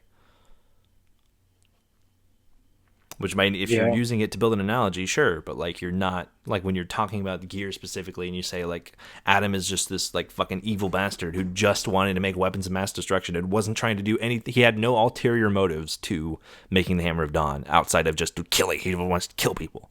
Like, okay, I guess. It isn't a far-fetched idea that these antagonists take on the traits of insurgents armed in the days of the Cold War to combat Soviet influence. Many games at the time used radical Islam to develop its villains.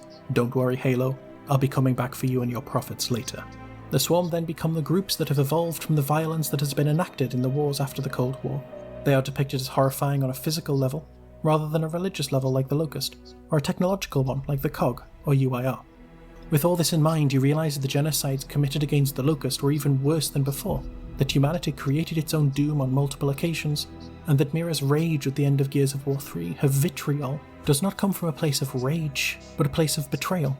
After all of these years, humanity, the species who created them, the only species with the capabilities to find a cure to the emulsion that would allow both humanity and the Locust to coexist, has failed, and instead they have doomed their species to extinction. No wonder they're so angry in the more recent... Okay. So I don't really get where he's context. He's also generalizing the entirety of what do you call it? Like the entirety of humanity as like Niles and the people who radicalized Mira. I'll agree with him that the Locust can't say their anger is unjustified. Like they are justifiably, and they do unironically deserve a place to exist, but not in the methods that they use to do so. Like, the Locusts are just as genocidal. They believe that the COG, or not even the COG, that humans should be wiped clean so that the Locust can take over. If the Locusts weren't as genocidal, it would be a different thing. No doubt, same thing is happening. Different. Yeah, it's the same be a completely shit. Different story.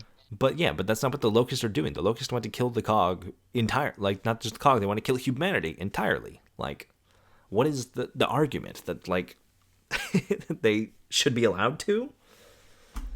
Games, and I can't say their anger is unjustified, even if their methods of literally converting humans into mutated creatures isn't great. Then again, they learned that trick from the best, didn't they?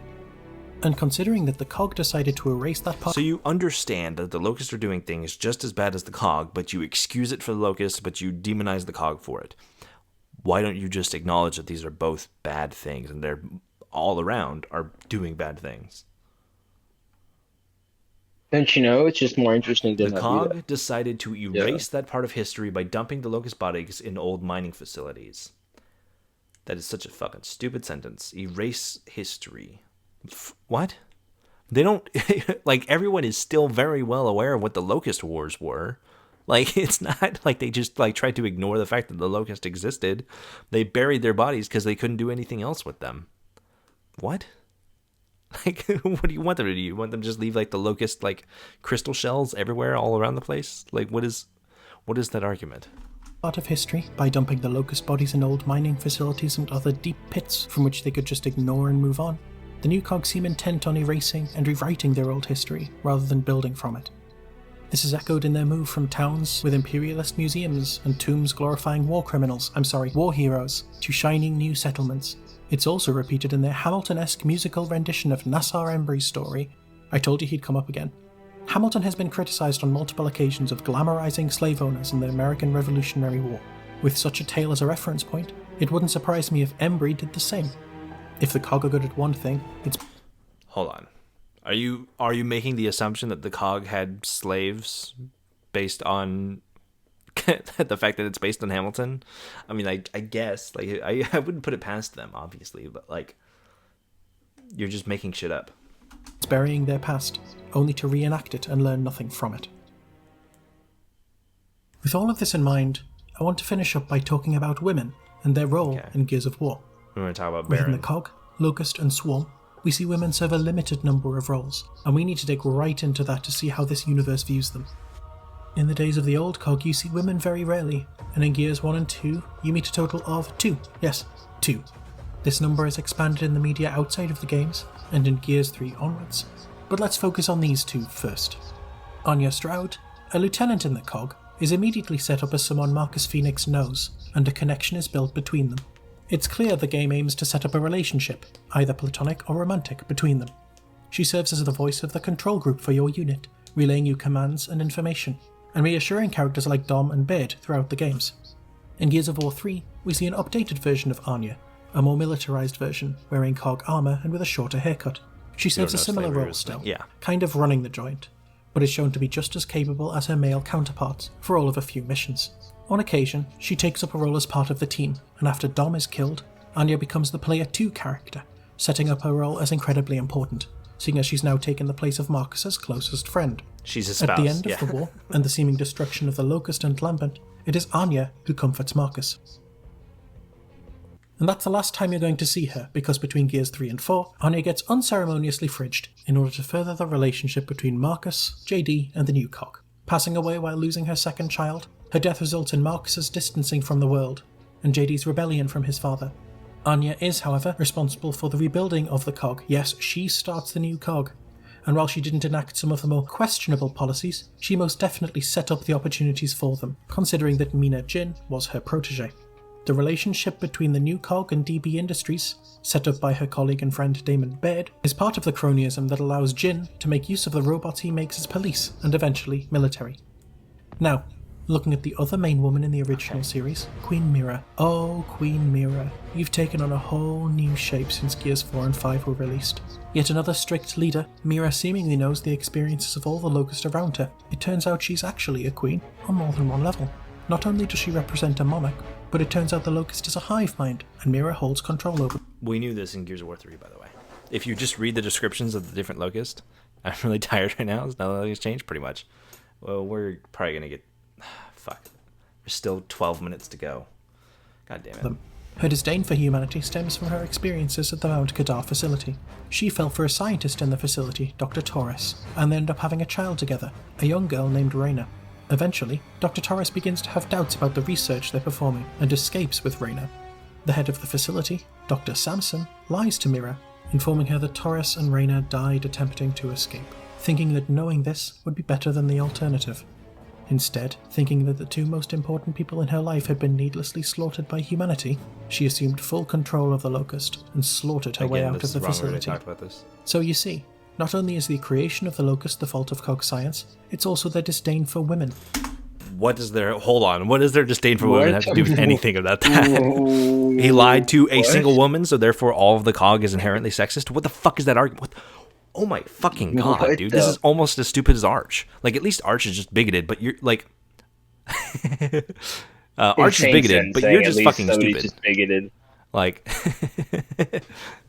that's such a fucking... What? They lied to Mira, obviously, because he was manipulative and sucked. So therefore, that means that they hate women. All of the COG hates women with a passion, which is, kind of true depending on who you ask, but like, or which members of the COG you're talking about specifically, but like, what the fuck does that take?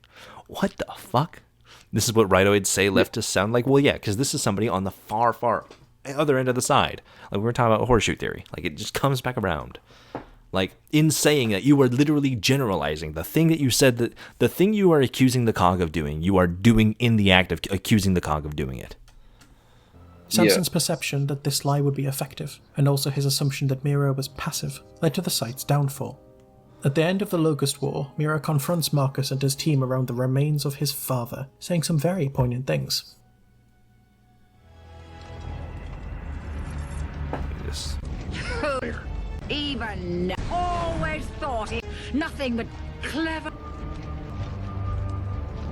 And his arrogance. Can't be allowed to live, so dictates the plot. After her death at the hands of Marcus Phoenix, what follows is 20... What do you think would happen if they let her live? Like, that she would, like, reform, or... What? Yeah. 25 years of peace for the new COG. But guys, she would have reformed. What is the alternative? She would have been better. Oh, it's so stupid. We might break another stream record. I don't know what it was last time. 6 hours? This is peace you can get to while you continue we're to definitely alienate not the breaking the communities record. outside of your jurisdiction. Yeah. The swarm you eventually encounter seem leaderless, and it's interesting to see that the swarm specifically need a woman to lead, particularly one of Mira's bloodline. They don't need a woman to lead. They need someone of Mira's bloodline who happens to be a woman. I don't think that's a... Mira doesn't have any other bloodline. There's nothing that says they need to be a woman. They hate the Locust because they murdered so many people. Why else would they kill her? Well, yeah, exactly. They had their own personal vendettas against it.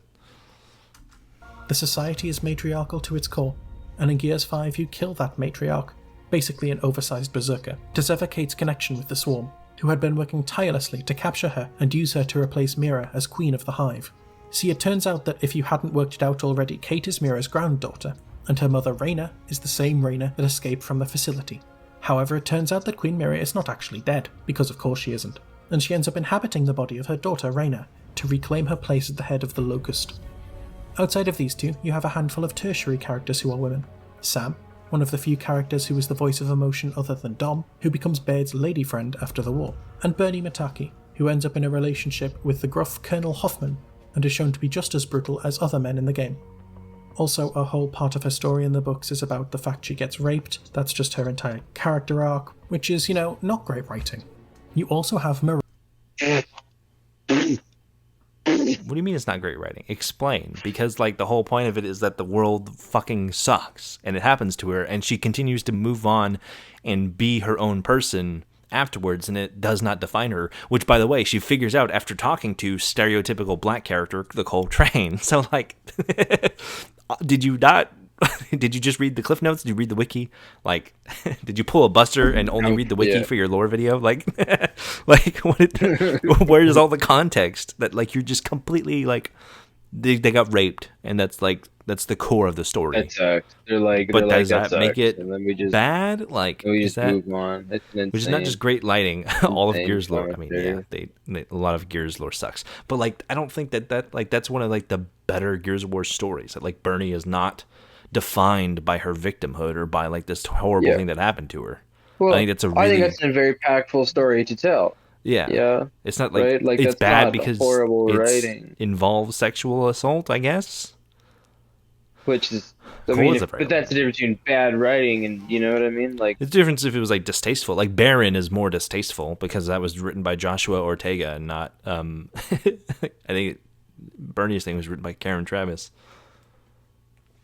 Maria and Reyna, both of whom are important characters for the sake of the plot. Yes. Maria Flores, clearly a character... Okay, hold on. Marcus is only important for the sake of the plot. Dom is only important for the sake of the plot. Most of the characters are important for the sake of the plot. That's how plots work. We're back to fucking Arch complaining about not Arch, Omaha, talking about how things happen in the plot because of the plot. Yes, that's how that works. That's how stories work. What? That's how plots work. You could say that it's undeveloped. That would be a better example than for the sake of the plot, I think. Clearly a character coded as Hispanic. I mean, yeah. Coded as Hispanic is Dominic's wife, who had been stuck with the Stranded since the war began, and who Dom had spent many years trying to find. She wasn't stuck, she fled. Reyna Diaz is Kate's mother, coded as both Hispanic and Indigenous American, and begins the game as the leader of an outsider group, and is captured by the Swarm. Gears 4 revolves around your mission to find her. In both cases you come to the same situation. Both of these women are found in a state where they're practically no longer human. Maria has been mercilessly tortured by the Locust, leaving her a shell of what she once was, echoing what we saw in Taikaliso earlier, but far worse. Marcus does a poor job of comforting Dom, leaving him to make a decision. Reyna's fate is much the same. She's connected to the Hive in a very different way, and she informs her daughter that cutting her down will kill her. But that's what she wants. Kate is then forced to do precisely that, kill her own mother, in order to save her from her fate. Then there's Jin, the depiction of the racist good immigrant trope. I think the fact that all you boil Jin down to is the good immigrant trope is just as racist as the good immigrant trope. Shit. What about her is the good immigrant trope? Because she was stranded and now she's cog? You're, again, applying the real world politics onto Gears 1-to-1 and then complaining that Gears is, 1-to-1. What? Everyone's racist because, obviously, if you're not... It's the wrong kind of takes to have. It's insane. It's just stupid. The ex-stranded turned cog leader. It's just gross, I find. Yeah. It's gross. It's just gross logic. What happened? You know what I mean? I was just gonna say it's gross logic. It's just flawed. It's what the fuck are you talking about? as those in the old cog. Having grown up in a world that has buried its history, Jin has somehow ended up repeating it, creating closed-off cities around the wastelands that the cog created, and oppressing those outside her cities. She also ends up favouring her capital, New Ephira, which leads to the Settlement 2 massacre. Some would point to it. I don't think the Settlement 2 massacre happens because they favor Ephira. I think the Settlement 2 massacre happens because because the Swarm are increasing their fucking attacks. Like, what? Also, what did the whole thing about them having to mercy kill Reyna and Maria have to do with anything? You brought those up and then they just stopped? What? I got a laser gun. Oh my god. Were standard background is the thing responsible for this, but this would not be the case, and arguably would be racist. Why would it be racist about Stranded? Like, it's classist. You're confusing things now. Stranded is a different class of person. It's a different, like, almost faction in the universe. It has nothing to do with race. You are presupposing race onto non-racial groups, like Stranded are white, black, Asian, Hispanic, everything. It has nothing to do with race. But they gotta be the same group because it does though. Well, because they're the stand-ins for refugees. Okay, cut it with the balloons. There's a stand-ins for refugees, so obviously it's a race-based issue, but it's not. It's not, like, in the context of Gears of War, this is not a racial issue, but you're making it a racial issue. You're doing the same shit that Arch did, but in the opposite direction. It's fucking irritating. Instead, Mina Jin fully embraces COG philosophy, is devoted to their ideals. She viewed the outsiders, part of her own community years ago, as a problem to be solved. It was under her rule that the new COG became the totalitarian state that was seen in the old COG. She essentially becomes an assimilated member of the state. Okay. What does that have to do with women? But what if you're not a named character in the Gears universe? Okay. What if you're just a faceless Jane Doe trying to live your life under the COG? Well, I hope you like pregnancy. In the days of the Locust War, the old COG developed birthing creches, a fancy way of describing farms akin to prisons, within which they placed women and children, yes, children, so they could breed with superior gears, and theoretically... Okay, not genetically superior soldiers. They just... that's just their own inside thing. But party player, no. The birthing creches were bad. And, like, the series makes a big point to say that they're a bad thing. Give birth to genetically superior soldiers. Get away with it. They would treat young girls as prize breeding animals, only to induce puberty at the age of 10. Most of the women and girls were impregnated artificially, often forcefully, but this was not always the case, and rape was incredibly common. Many of the women in the farms would be offered to some of the more decorated soldiers. Bear in mind that this was sanctioned and justified by the state, claiming that they wanted to both support the troops' morale and attempt to ensure that the superior genes of the COG soldiers would pass. Okay, it has nothing to do with superior genes. That doesn't come up in the Baron line at all. Like, yeah, see, it's you know what, thing. you know what my thought is. You know what my thought is about all this? If we go back to because he feels like he's defending the Locust, like earlier, right? Yeah, like they're That's equally as bad. Like, you remember that conversation? Yeah. Right. You know what I mean? And I think what it boils down to is he's relating like one-to-one politics, right? Yeah. And he's looking at them, oh, well, like, Locust bad, Locust created by humans, so Locust must be suffering. Yeah. So because humans create Locust, humans bad, Locust good, right? When the Locusts are just doing the same shit. Yeah. Yeah. You know what I mean? It's annoying. Like, it's like you said, it's the horseshoe philosophy, right? It's crazy how, like, he's switching violence just begets violence. Like, why are you justifying one violence over the other? Yeah. Well, and also, no. It's like, but it's like somebody. It's like if you wanted to take real world stuff, right?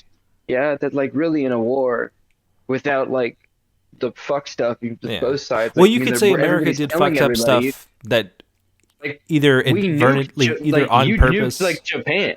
Well, like America did fucked up stuff that either on purpose or inadvertently created terrorists in the Middle East, right? But it's like, you're not going to go and say, well, the terrorists were just trying to protect their homeland or their culture or whatever by, like, committing 9/11. Like, that's not what? Yeah. Like, that's insane. That's just not what happened, right? Everybody's the bad guy. Right? Torture turned into a vegetable. Yeah, they literally lobotomized. And also about the age thing, jail. Alex was 14 when she was brought to the creches. I don't know if there is an official age. I don't remember. He could be right about it being 10 years old. I don't know what the actual age is, but I know Alex Brand, I think her thing was that she was 14 when she was put into there. I think it's also easier to, like, personally, or from my experience with other people, right? Yeah. Yeah. When they're Well, it's not also- human, it's easier to to dissociate with the things that they're doing as wrong. 'Cause Yeah. they're like, oh, like they're not human beings, right? You know what I mean? But when And it's it's like, human it's beings, okay the to games that look have at the rape Locust camps- and see them as like victims or whatever. Like even Adam Phoenix like felt bad for him, but like don't like excuse Yeah. them and then like say that the Cog are evil, but the Locust But aren't. you can look at the cog as victims in some circumstances, right? Like Well, yeah, anybody can members be a of the victim. Cog, definitely, yeah. Members of the cog can be victims, right? But they're still part of the cog. They're still part of the problem. Like sure, the locusts are victims, but they're still like awful. Yeah. Yeah, I think it's In you this can't whole you can't Sugar Ray you being can't able to- fight fire yeah. with fire and then you can cry victim. You know what I mean? Yeah, Right. exactly. Yeah. That's exactly what we're talking about with like the protesters. Like, yeah, like it was fucked up to like shoot on civilians, but if you have fire bombs, you can't fight fire with Yeah. fire and then like be mad about it. Like, That's like that. Yeah. It's like when you it's like if you're arguing with somebody and you throw a punch and they hit you harder. yeah. You know, and you're like, oh, why the fuck would you do that? And then like- it's like like, you started it. we're back to the land of like making up stuff that's not necessarily true, like this, like superior genes to pass on to children. No, they were just trying to make more soldiers because they were running, like they literally get to the point that they're letting fucking war criminals out of their prison cells because they're running out of bodies to fight against the Locust. See, Like, the it's fucked issue up. is, and It I is think what he's inexcusable. But what like, he's trying to do is make it sound more interesting by lying. he's right? making it sound like You know what I more mean? fascist or more like he's trying to make Yeah. it like force He's- it to align with he's fascist ideals. He's forcing it that in line, right? Yeah, and he's because like Like the when Cog, when he- like the Cog are fucked up. They're already fucked up. You don't need to make a mountain out of a molehill but it's like- to make them but even it's- more but it's- fucked up. and I think the part that feels weird about this is that Like I he's- shouldn't have to try and he's not- defend the Cog like Yeah. birthing crashes because Yeah. they are fucked up. Like they are. They're I made a fucked whole up, video but- about all the war crimes the Cog have committed, but that doesn't mean that See- like you need to lie to See, make them sound even if- worse than they if- are. Like they're on Yeah, face exactly, value is exactly. already bad enough. Yeah. Because if you watch this, if I watch this, I think the way that he's presenting it, he's If you don't presenting know it anything about completely. Gears, He's presenting it completely like the locusts are the victims. it's here, disingenuous. right? Yeah. Yeah, like it's very disingenuous. I don't even play the Gears games, but I It's know enough disingenuous about in the them. opposite direction right? of like Arch's video, where Arch's In the video was yeah. that like it's not fascist, and here's me lying about what fascism is, Yeah. so you don't think it's Right. fascist. Here's him going, here's what fascism is, and here is me lying about the Cog to make them seem Yeah. more fascist, or using real world parallels and using them one for one, like saying that Adam Yeah. is this fucking madman, or that the Locust we just killed Well, their you're- religious idol for no reason. Like He's trying to apply real world logic to a fucking game, which I always think is a stupid thing to do. I always will. it's okay to Like, pull when you from try to your take- analogies and pull your references, but like you don't need to like Yeah, force it to fit your thing. yeah, You're forcing it to because fit that's what he's doing. your own political spectrum. He's like force, yeah, and I think that's the issue. Is this feels political, yeah, and It's not in the politically way charged of like when it in-game doesn't really need to politics. be. It's not like in-game politics. If you're looking at the politics of the stuff in the game, it's like politically charged, but a game that, hate to say it, but that like, doesn't fucking need it. Everybody's fucked up. I don't feel like there even needs to be a video on, Most why of this the video is cog just kind of exists. explaining the obvious, and it's like not really. I Yeah. don't think he's correct on But that's most what of I the mean, things though, he's right? bringing up. That's what I mean. I mean, you could give me two examples about the cog and be like, here's why they're awful, and I'm like, hey, they're awful. Like it's done. A lot of You know fiction what I does this, mean? yeah. Yeah, But that it- doesn't mean that like if the setting is taking inspiration from one thing, that means that it applies to the fictional setting bar for bar. Yeah. But Like it's the way that he's presenting it that's very irritating because he's making it it's very Something- obviously like misrepresented on purpose. and and I Onto think children. that's the issue. We know this is screwed up. The COG government sanctioned rape of women and girls, treated them like breeding stock, and attempted to justify it. The rhetoric of superior genes within soldiers They is never incredibly reminiscent of superior actions genes committed thing. by the I think fascist it German might state. come up from one singular dude who's just fucked up in the camps, but that doesn't mean that like that was the whole purpose of it. And many military Yeah. bodies overlook these kinds of acts. But somehow, when you look into how it's viewed by characters, it gets worse. Within the book, Jacinto's Remnant, we see the thoughts of high-ranking male official Colonel Hoffman regarding new sign-ups to the war effort, particularly in regards to these birthing crashes.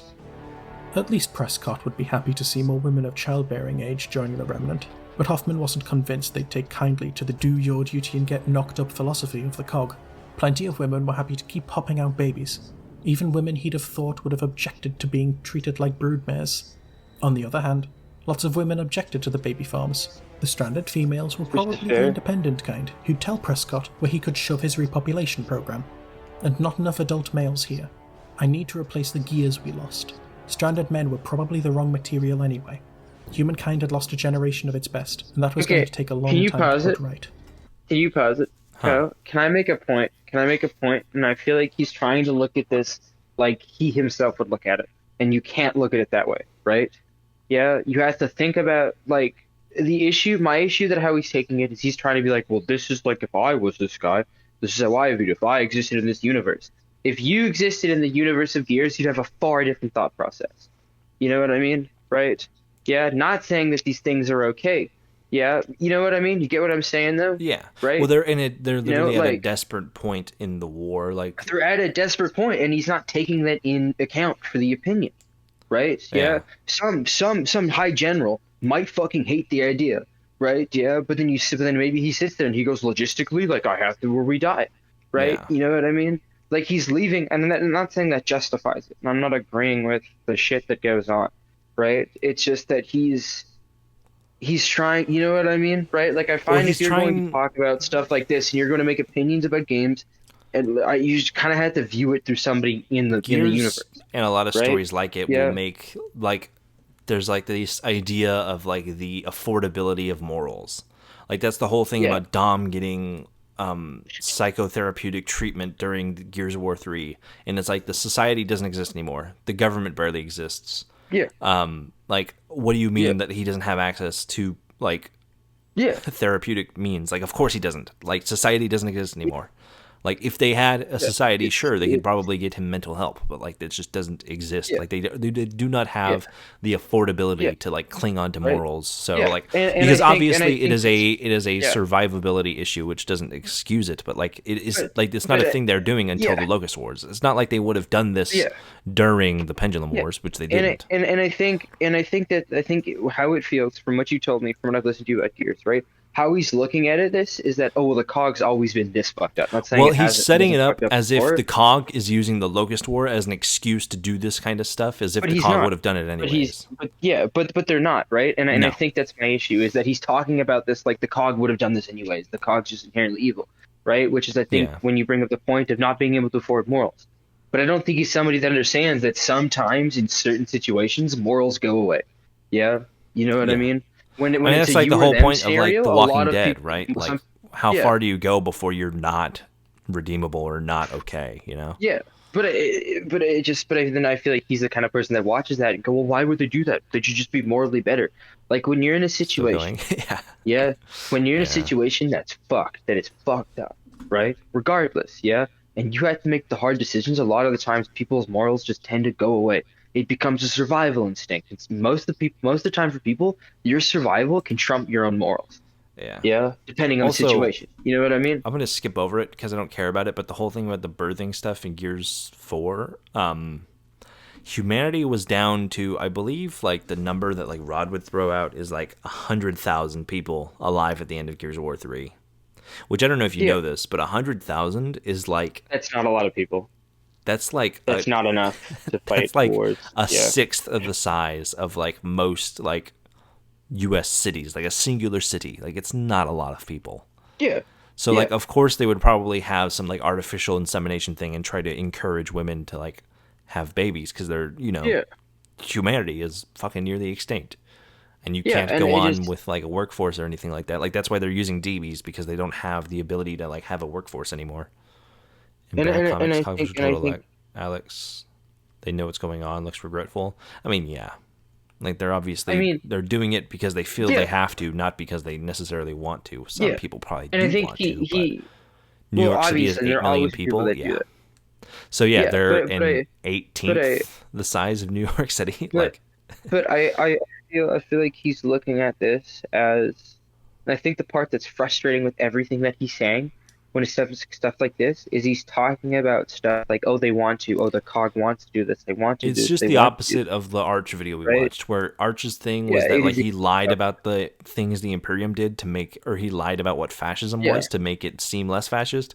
He's like lying about the stuff the cog is doing, or devoiding it from context to misconstrued what the cog is doing or why it's doing it to make it seem Yeah. more fascist and to align with more traditional fascist values. It's stupid. It's stupid, right? And Yeah. then, but he's almost positioned it in a way that, like, I don't know, if you try to disagree with him, like, you support the rape camps. Like, no, it's just that I'm not saying the cog isn't bad. I'm just saying that the cog is bad in a different way, not the, like, almost in a less worse way. He's personally, presupposing right? the 'Cause reasons for the cog's Yeah. evil doings. But what I mean is because I think the cog would be worse if they wanted to. They wanted to do that. You know Yeah. what I mean? But I think the fact there's a difference between wanting to and having to. And I think having to do something, I'm missing the V there, right? Is less worse. Like being forced to, like you've no really other option rather than to die out is less worse than just going, yeah, no, we don't need to, but we're gonna like rape women. You know what I mean? Like it's different, but he's making them sound like they have fun with this. They're enjoying this. You know what I mean? And I think Yeah. it's frustrating because it's just it's misinformation and it's horrible misinformation. Yeah. And I don't even care about Gears, and I'm upset about it. yeah. Yeah. It's just like You it's know? intentionally dishonest. And I think it's the issue is that if it was an Kate is accidental something thing here and other- there, wouldn't really care. Yeah. But I think the fact that it's intentional is like, dude, just shut the fuck up. You know what I mean? Yeah. A bit different. Okay, keep The going. daughter of Reina, granddaughter of Queen Mira, encoded again as Hispanic and Indigenous. She is a prominent character in Awesome. Gears 4, and while she Can isn't you- Player can I 1's pause it character, for a minute? her What's Can I that? pause it for a minute? You know what's really fucking irritating me about this? Huh. Yeah. And I don't know why it's getting under my skin. It's the coded thing. You know what I mean? Yeah. You don't have to say he's you putting don't like have to social say that they're politics into black or everything. Hispanic. He's putting can social. tell I think that it's Kate hurting is- me. I Yeah. think because it doesn't matter to me. Because Also, it doesn't she's matter not to me. like Latino Like- coded. Like she's just like her Yeah, character. like, Like she's just- Gears in my characters don't mind- have like that kind of in my ethnicity mind- in that way. Like there's no like in my mind, there is no she's Latin just cult. a There's no like Mexican culture in Gears. There's just characters that are She's- more. She's just a character. She's Yeah. just that's all I see it as, right? That's all I see Yeah. is Cole. There is no individual just- like racial cultures Yeah. within Gears. Yeah. But just even in general when I play games a lot of the time, right? Yeah. Yeah. Unless it's like a big thing, like the culture is like a big Like thing. he's half the time forcing it's a race fucking onto it, character which to is me. in itself is kind of And I racist. think exactly. He feels the need to point out what race they are, and it shouldn't fucking Yeah. matter. Like You it's don't need to just tell me that. it's just as crazy as like when Synthetic Man is doing his review of Fallout, the Fallout TV show, and he's like, Yeah. "Why is a black man and a black woman and a white man married? What the fuck is up with that in the supposedly future 1950s?" And it's like, dude, why are you immediately bringing race into this? Yeah. Yeah. And I applying think politics it to something feels- which is in no way political. Yeah. Yeah. Yeah, There's and it tiering feels characters. scummy. Well, yeah, but that's different from like race. So there's different areas. Like there's Mercy, obviously. There's Tyrus. There's Char or whatever it was called. But like, Yeah. But that's different from saying that like a character is like. There's no If he's- character in Gears that is like black or Mexican or white or Yeah. and none of that ever comes If up. he's pointing out where the characters are from, that's different than. But he But doesn't like. But there is no like Mexico in Gears. Yeah. Like the character But is if, just but if he's and it would be different if he's talking about stereotypes, yeah. right? Yeah, but he's not. But he's just He saying just she's feels the need to Mexican bring coded, and this it's shit like up. what is Yeah. the point of bringing that up? Because it just feels racist. It feels yeah. It makes me Or not it want is to watch the racist. video. Yeah. Like in the minute when he's done all this, I don't even want to listen. Like I don't care what he has to say. Yeah. Because I can already tell that whatever garbage he's going to fucking spew out is just going to be wrong. And I just want to point out, I don't even like Gears. Like, at all. I know very well. Yeah? And I'm already, just to the chatters, and if you clip this, I don't even fucking like Gears. Okay? Yeah, like, I have no love for it, and I'm heated about this. Yeah. Yeah? Like, well, not that I, like, hate Gears, I just don't really have a lot to do with it. But it's just like, oh my, I feel like the worst videos I've ever watched with you so far, the ones that have really annoyed me, are ones that are like about mostly Gears. Yeah? Like there's something Well, and that about Arch Gears video. videos. And well, in the Arch Dumb video, is it's Hispanic, but Warhammer it's and not Gears. part. Well, that's what I mean. There's no like racial Yeah, culture. It's not part of him. Yeah. Like it's just not a thing that happens. It's crazy because he feels like he's trying like to a be non-issue. super super. It's like trying to politically be correct. woke. It's the fucking horseshoe He's trying theory. to be- He's going so far Yeah. politically correct that he comes Yeah. around to just being racist. Yeah, he's being racist. And yeah. then brought to the extreme. Yeah, comes exactly. back. He It's comes- fucking. he comes- It's wild that the very Yeah. first thing he did was try to explain that horseshoe theory isn't real, and then he's been demonstrating horseshoe theory for most of the fucking video. Yeah, wait, what was the Wait, you gotta explain the Horseshoe theory beginning being video. like if you go so No, far I to know one what it is. extreme. Okay. I know. Oh no, I know. No. But Well, I he mean, tried- like, did he explain that at the He beginning? he or- explained what that was, and he said that horseshoe theory doesn't exist because there was no such thing as Yes, like it does. alt left, like far left Yes, it does. mentalities. What do you mean? There's no such thing as far left mentality? What the To fuck? him, the only thing like what we would describe as like a far left mentality is just somebody Yeah. who is far right who is using Yeah. the context of a far left No, no, no, ideology no, no. to There- further their own thing, There is an extreme version of every opinion and every stance. which is what this is. Yeah, This is like so far woke that it is racist in and of itself. No opinion does not have an extreme variant. No Exactly. belief does not have an extreme variant. Every single belief, opinion, stance, side has an extreme variant. Now, it doesn't mean that there's a lot of people in that extreme variant. There could just be one, but there's still an extreme variant of that. Yeah? Nobody. There's nothing that doesn't have that. Yeah? You know? Yeah. God, this video is fucking infuriating. Holy shit, dude. Yeah, like I actually feel like chain smoking. Yeah. Like this has got me riled up. Hey, dude, it's a video game. Why are you making it political? That's crazy. These sources Yeah, are weird. the video- Hold on. What? What are the sources? Gears of War comic, Ortega and Sharp. Ortega and Sharp are not the only people who wrote the comics. Are you only referencing comics written by them? Far right, centrist, leftist, far right, pretending to be leftist. Yeah. Yeah.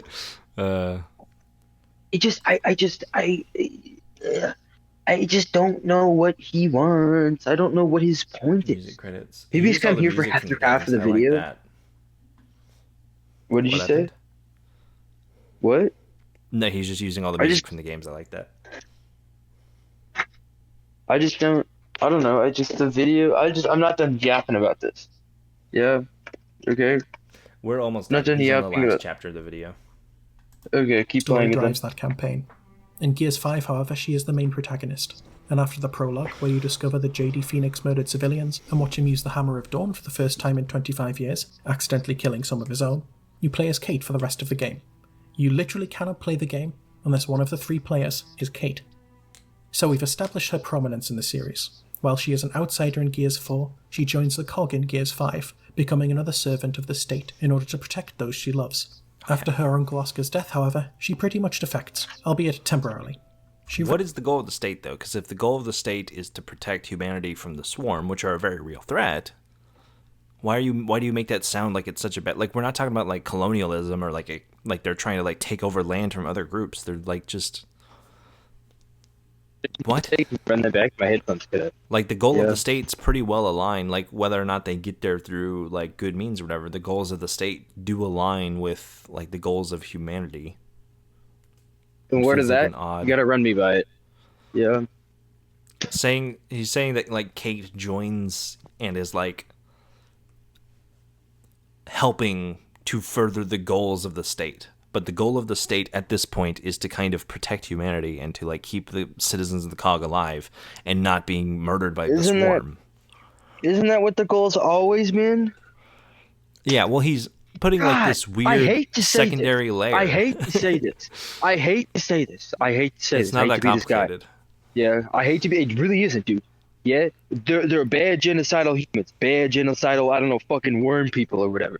Yeah, you know, they both Yeah. rape, they both genocide, they both murder, they're both fucking bad. It's not that deep, bro. It's not that deep. Like the grand plot narrative, I'm sure like the main characters have some deepness to them. Yeah, but like the grand narrative, That too. not that fucking deep. Yeah, not Yeah. that fucking deep. Okay, and you're trying to make it something it's not. Yeah. It's not that deep. They're both horrible.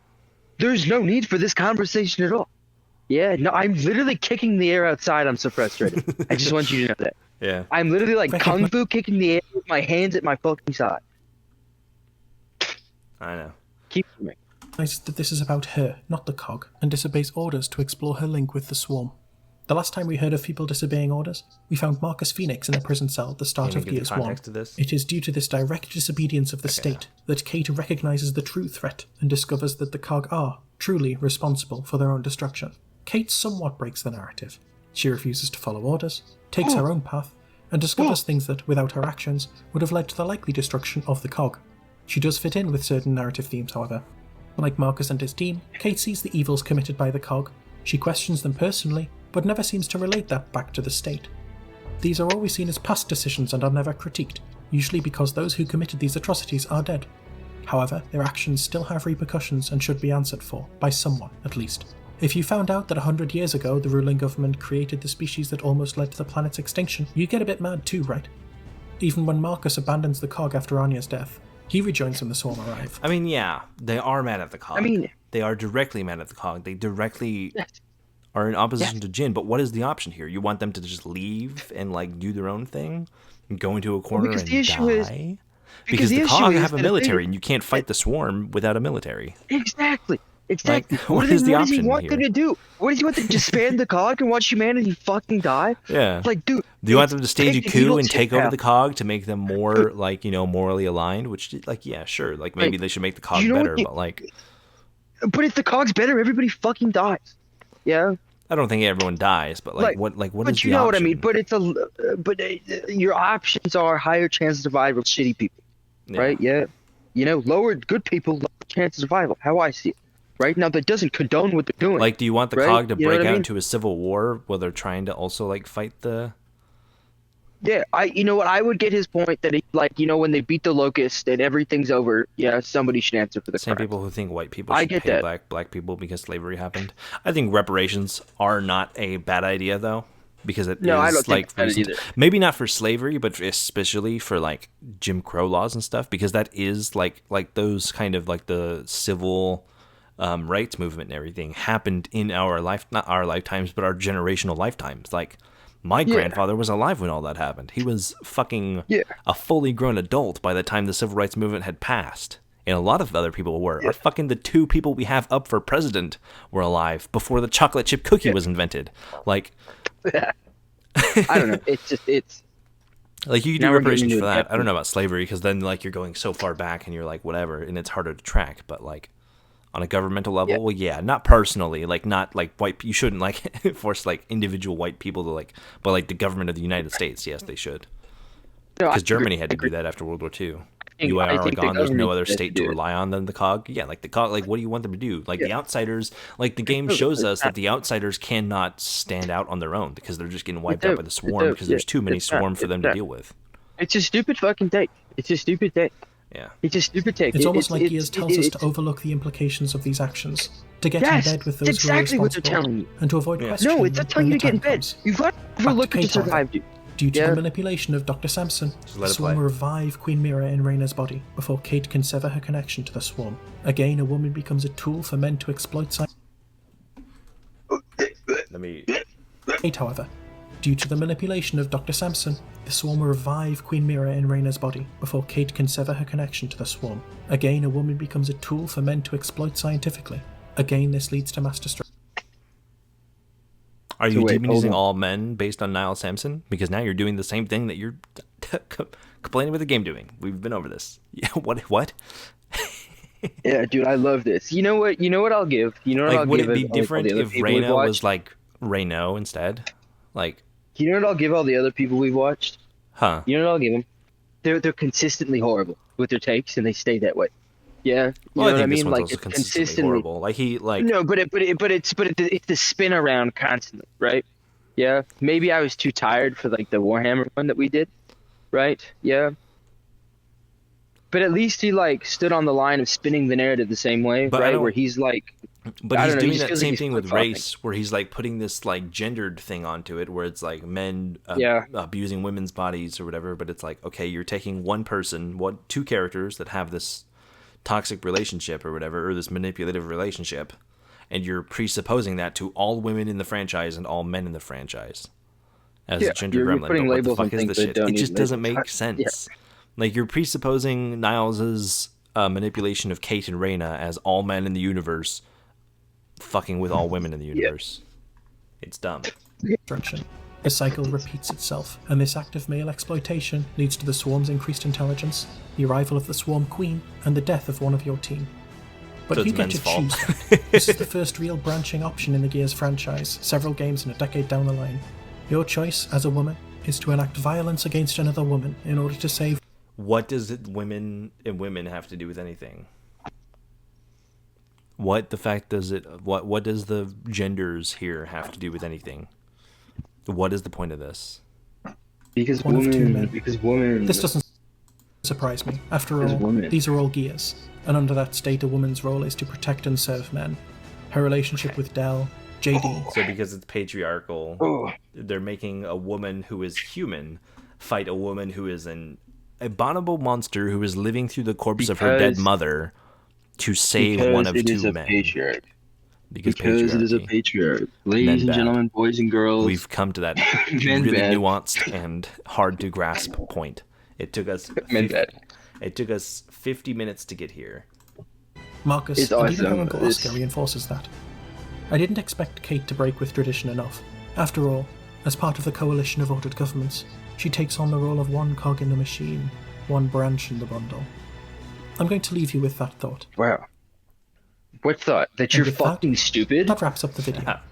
Thank you so much for taking the time to watch this. If Unfortunately, you've enjoyed yeah. it, please leave a like and be sure to Unfortunately. comment. No, dislike We love this some shit. constructive discussions Can about you- how fascism is the Yeah, worst and do must be that. dismantled, whether it's in real life or in the game. Fascism is bad. We agree on that. But you go Fascism is bad. really We far can out agree of on the that. way But to yeah. insert race and gender into something where Yeah. it didn't originally exist. You know what? Classism, You know what that dude. feels like? You know what that feels like? Fascism.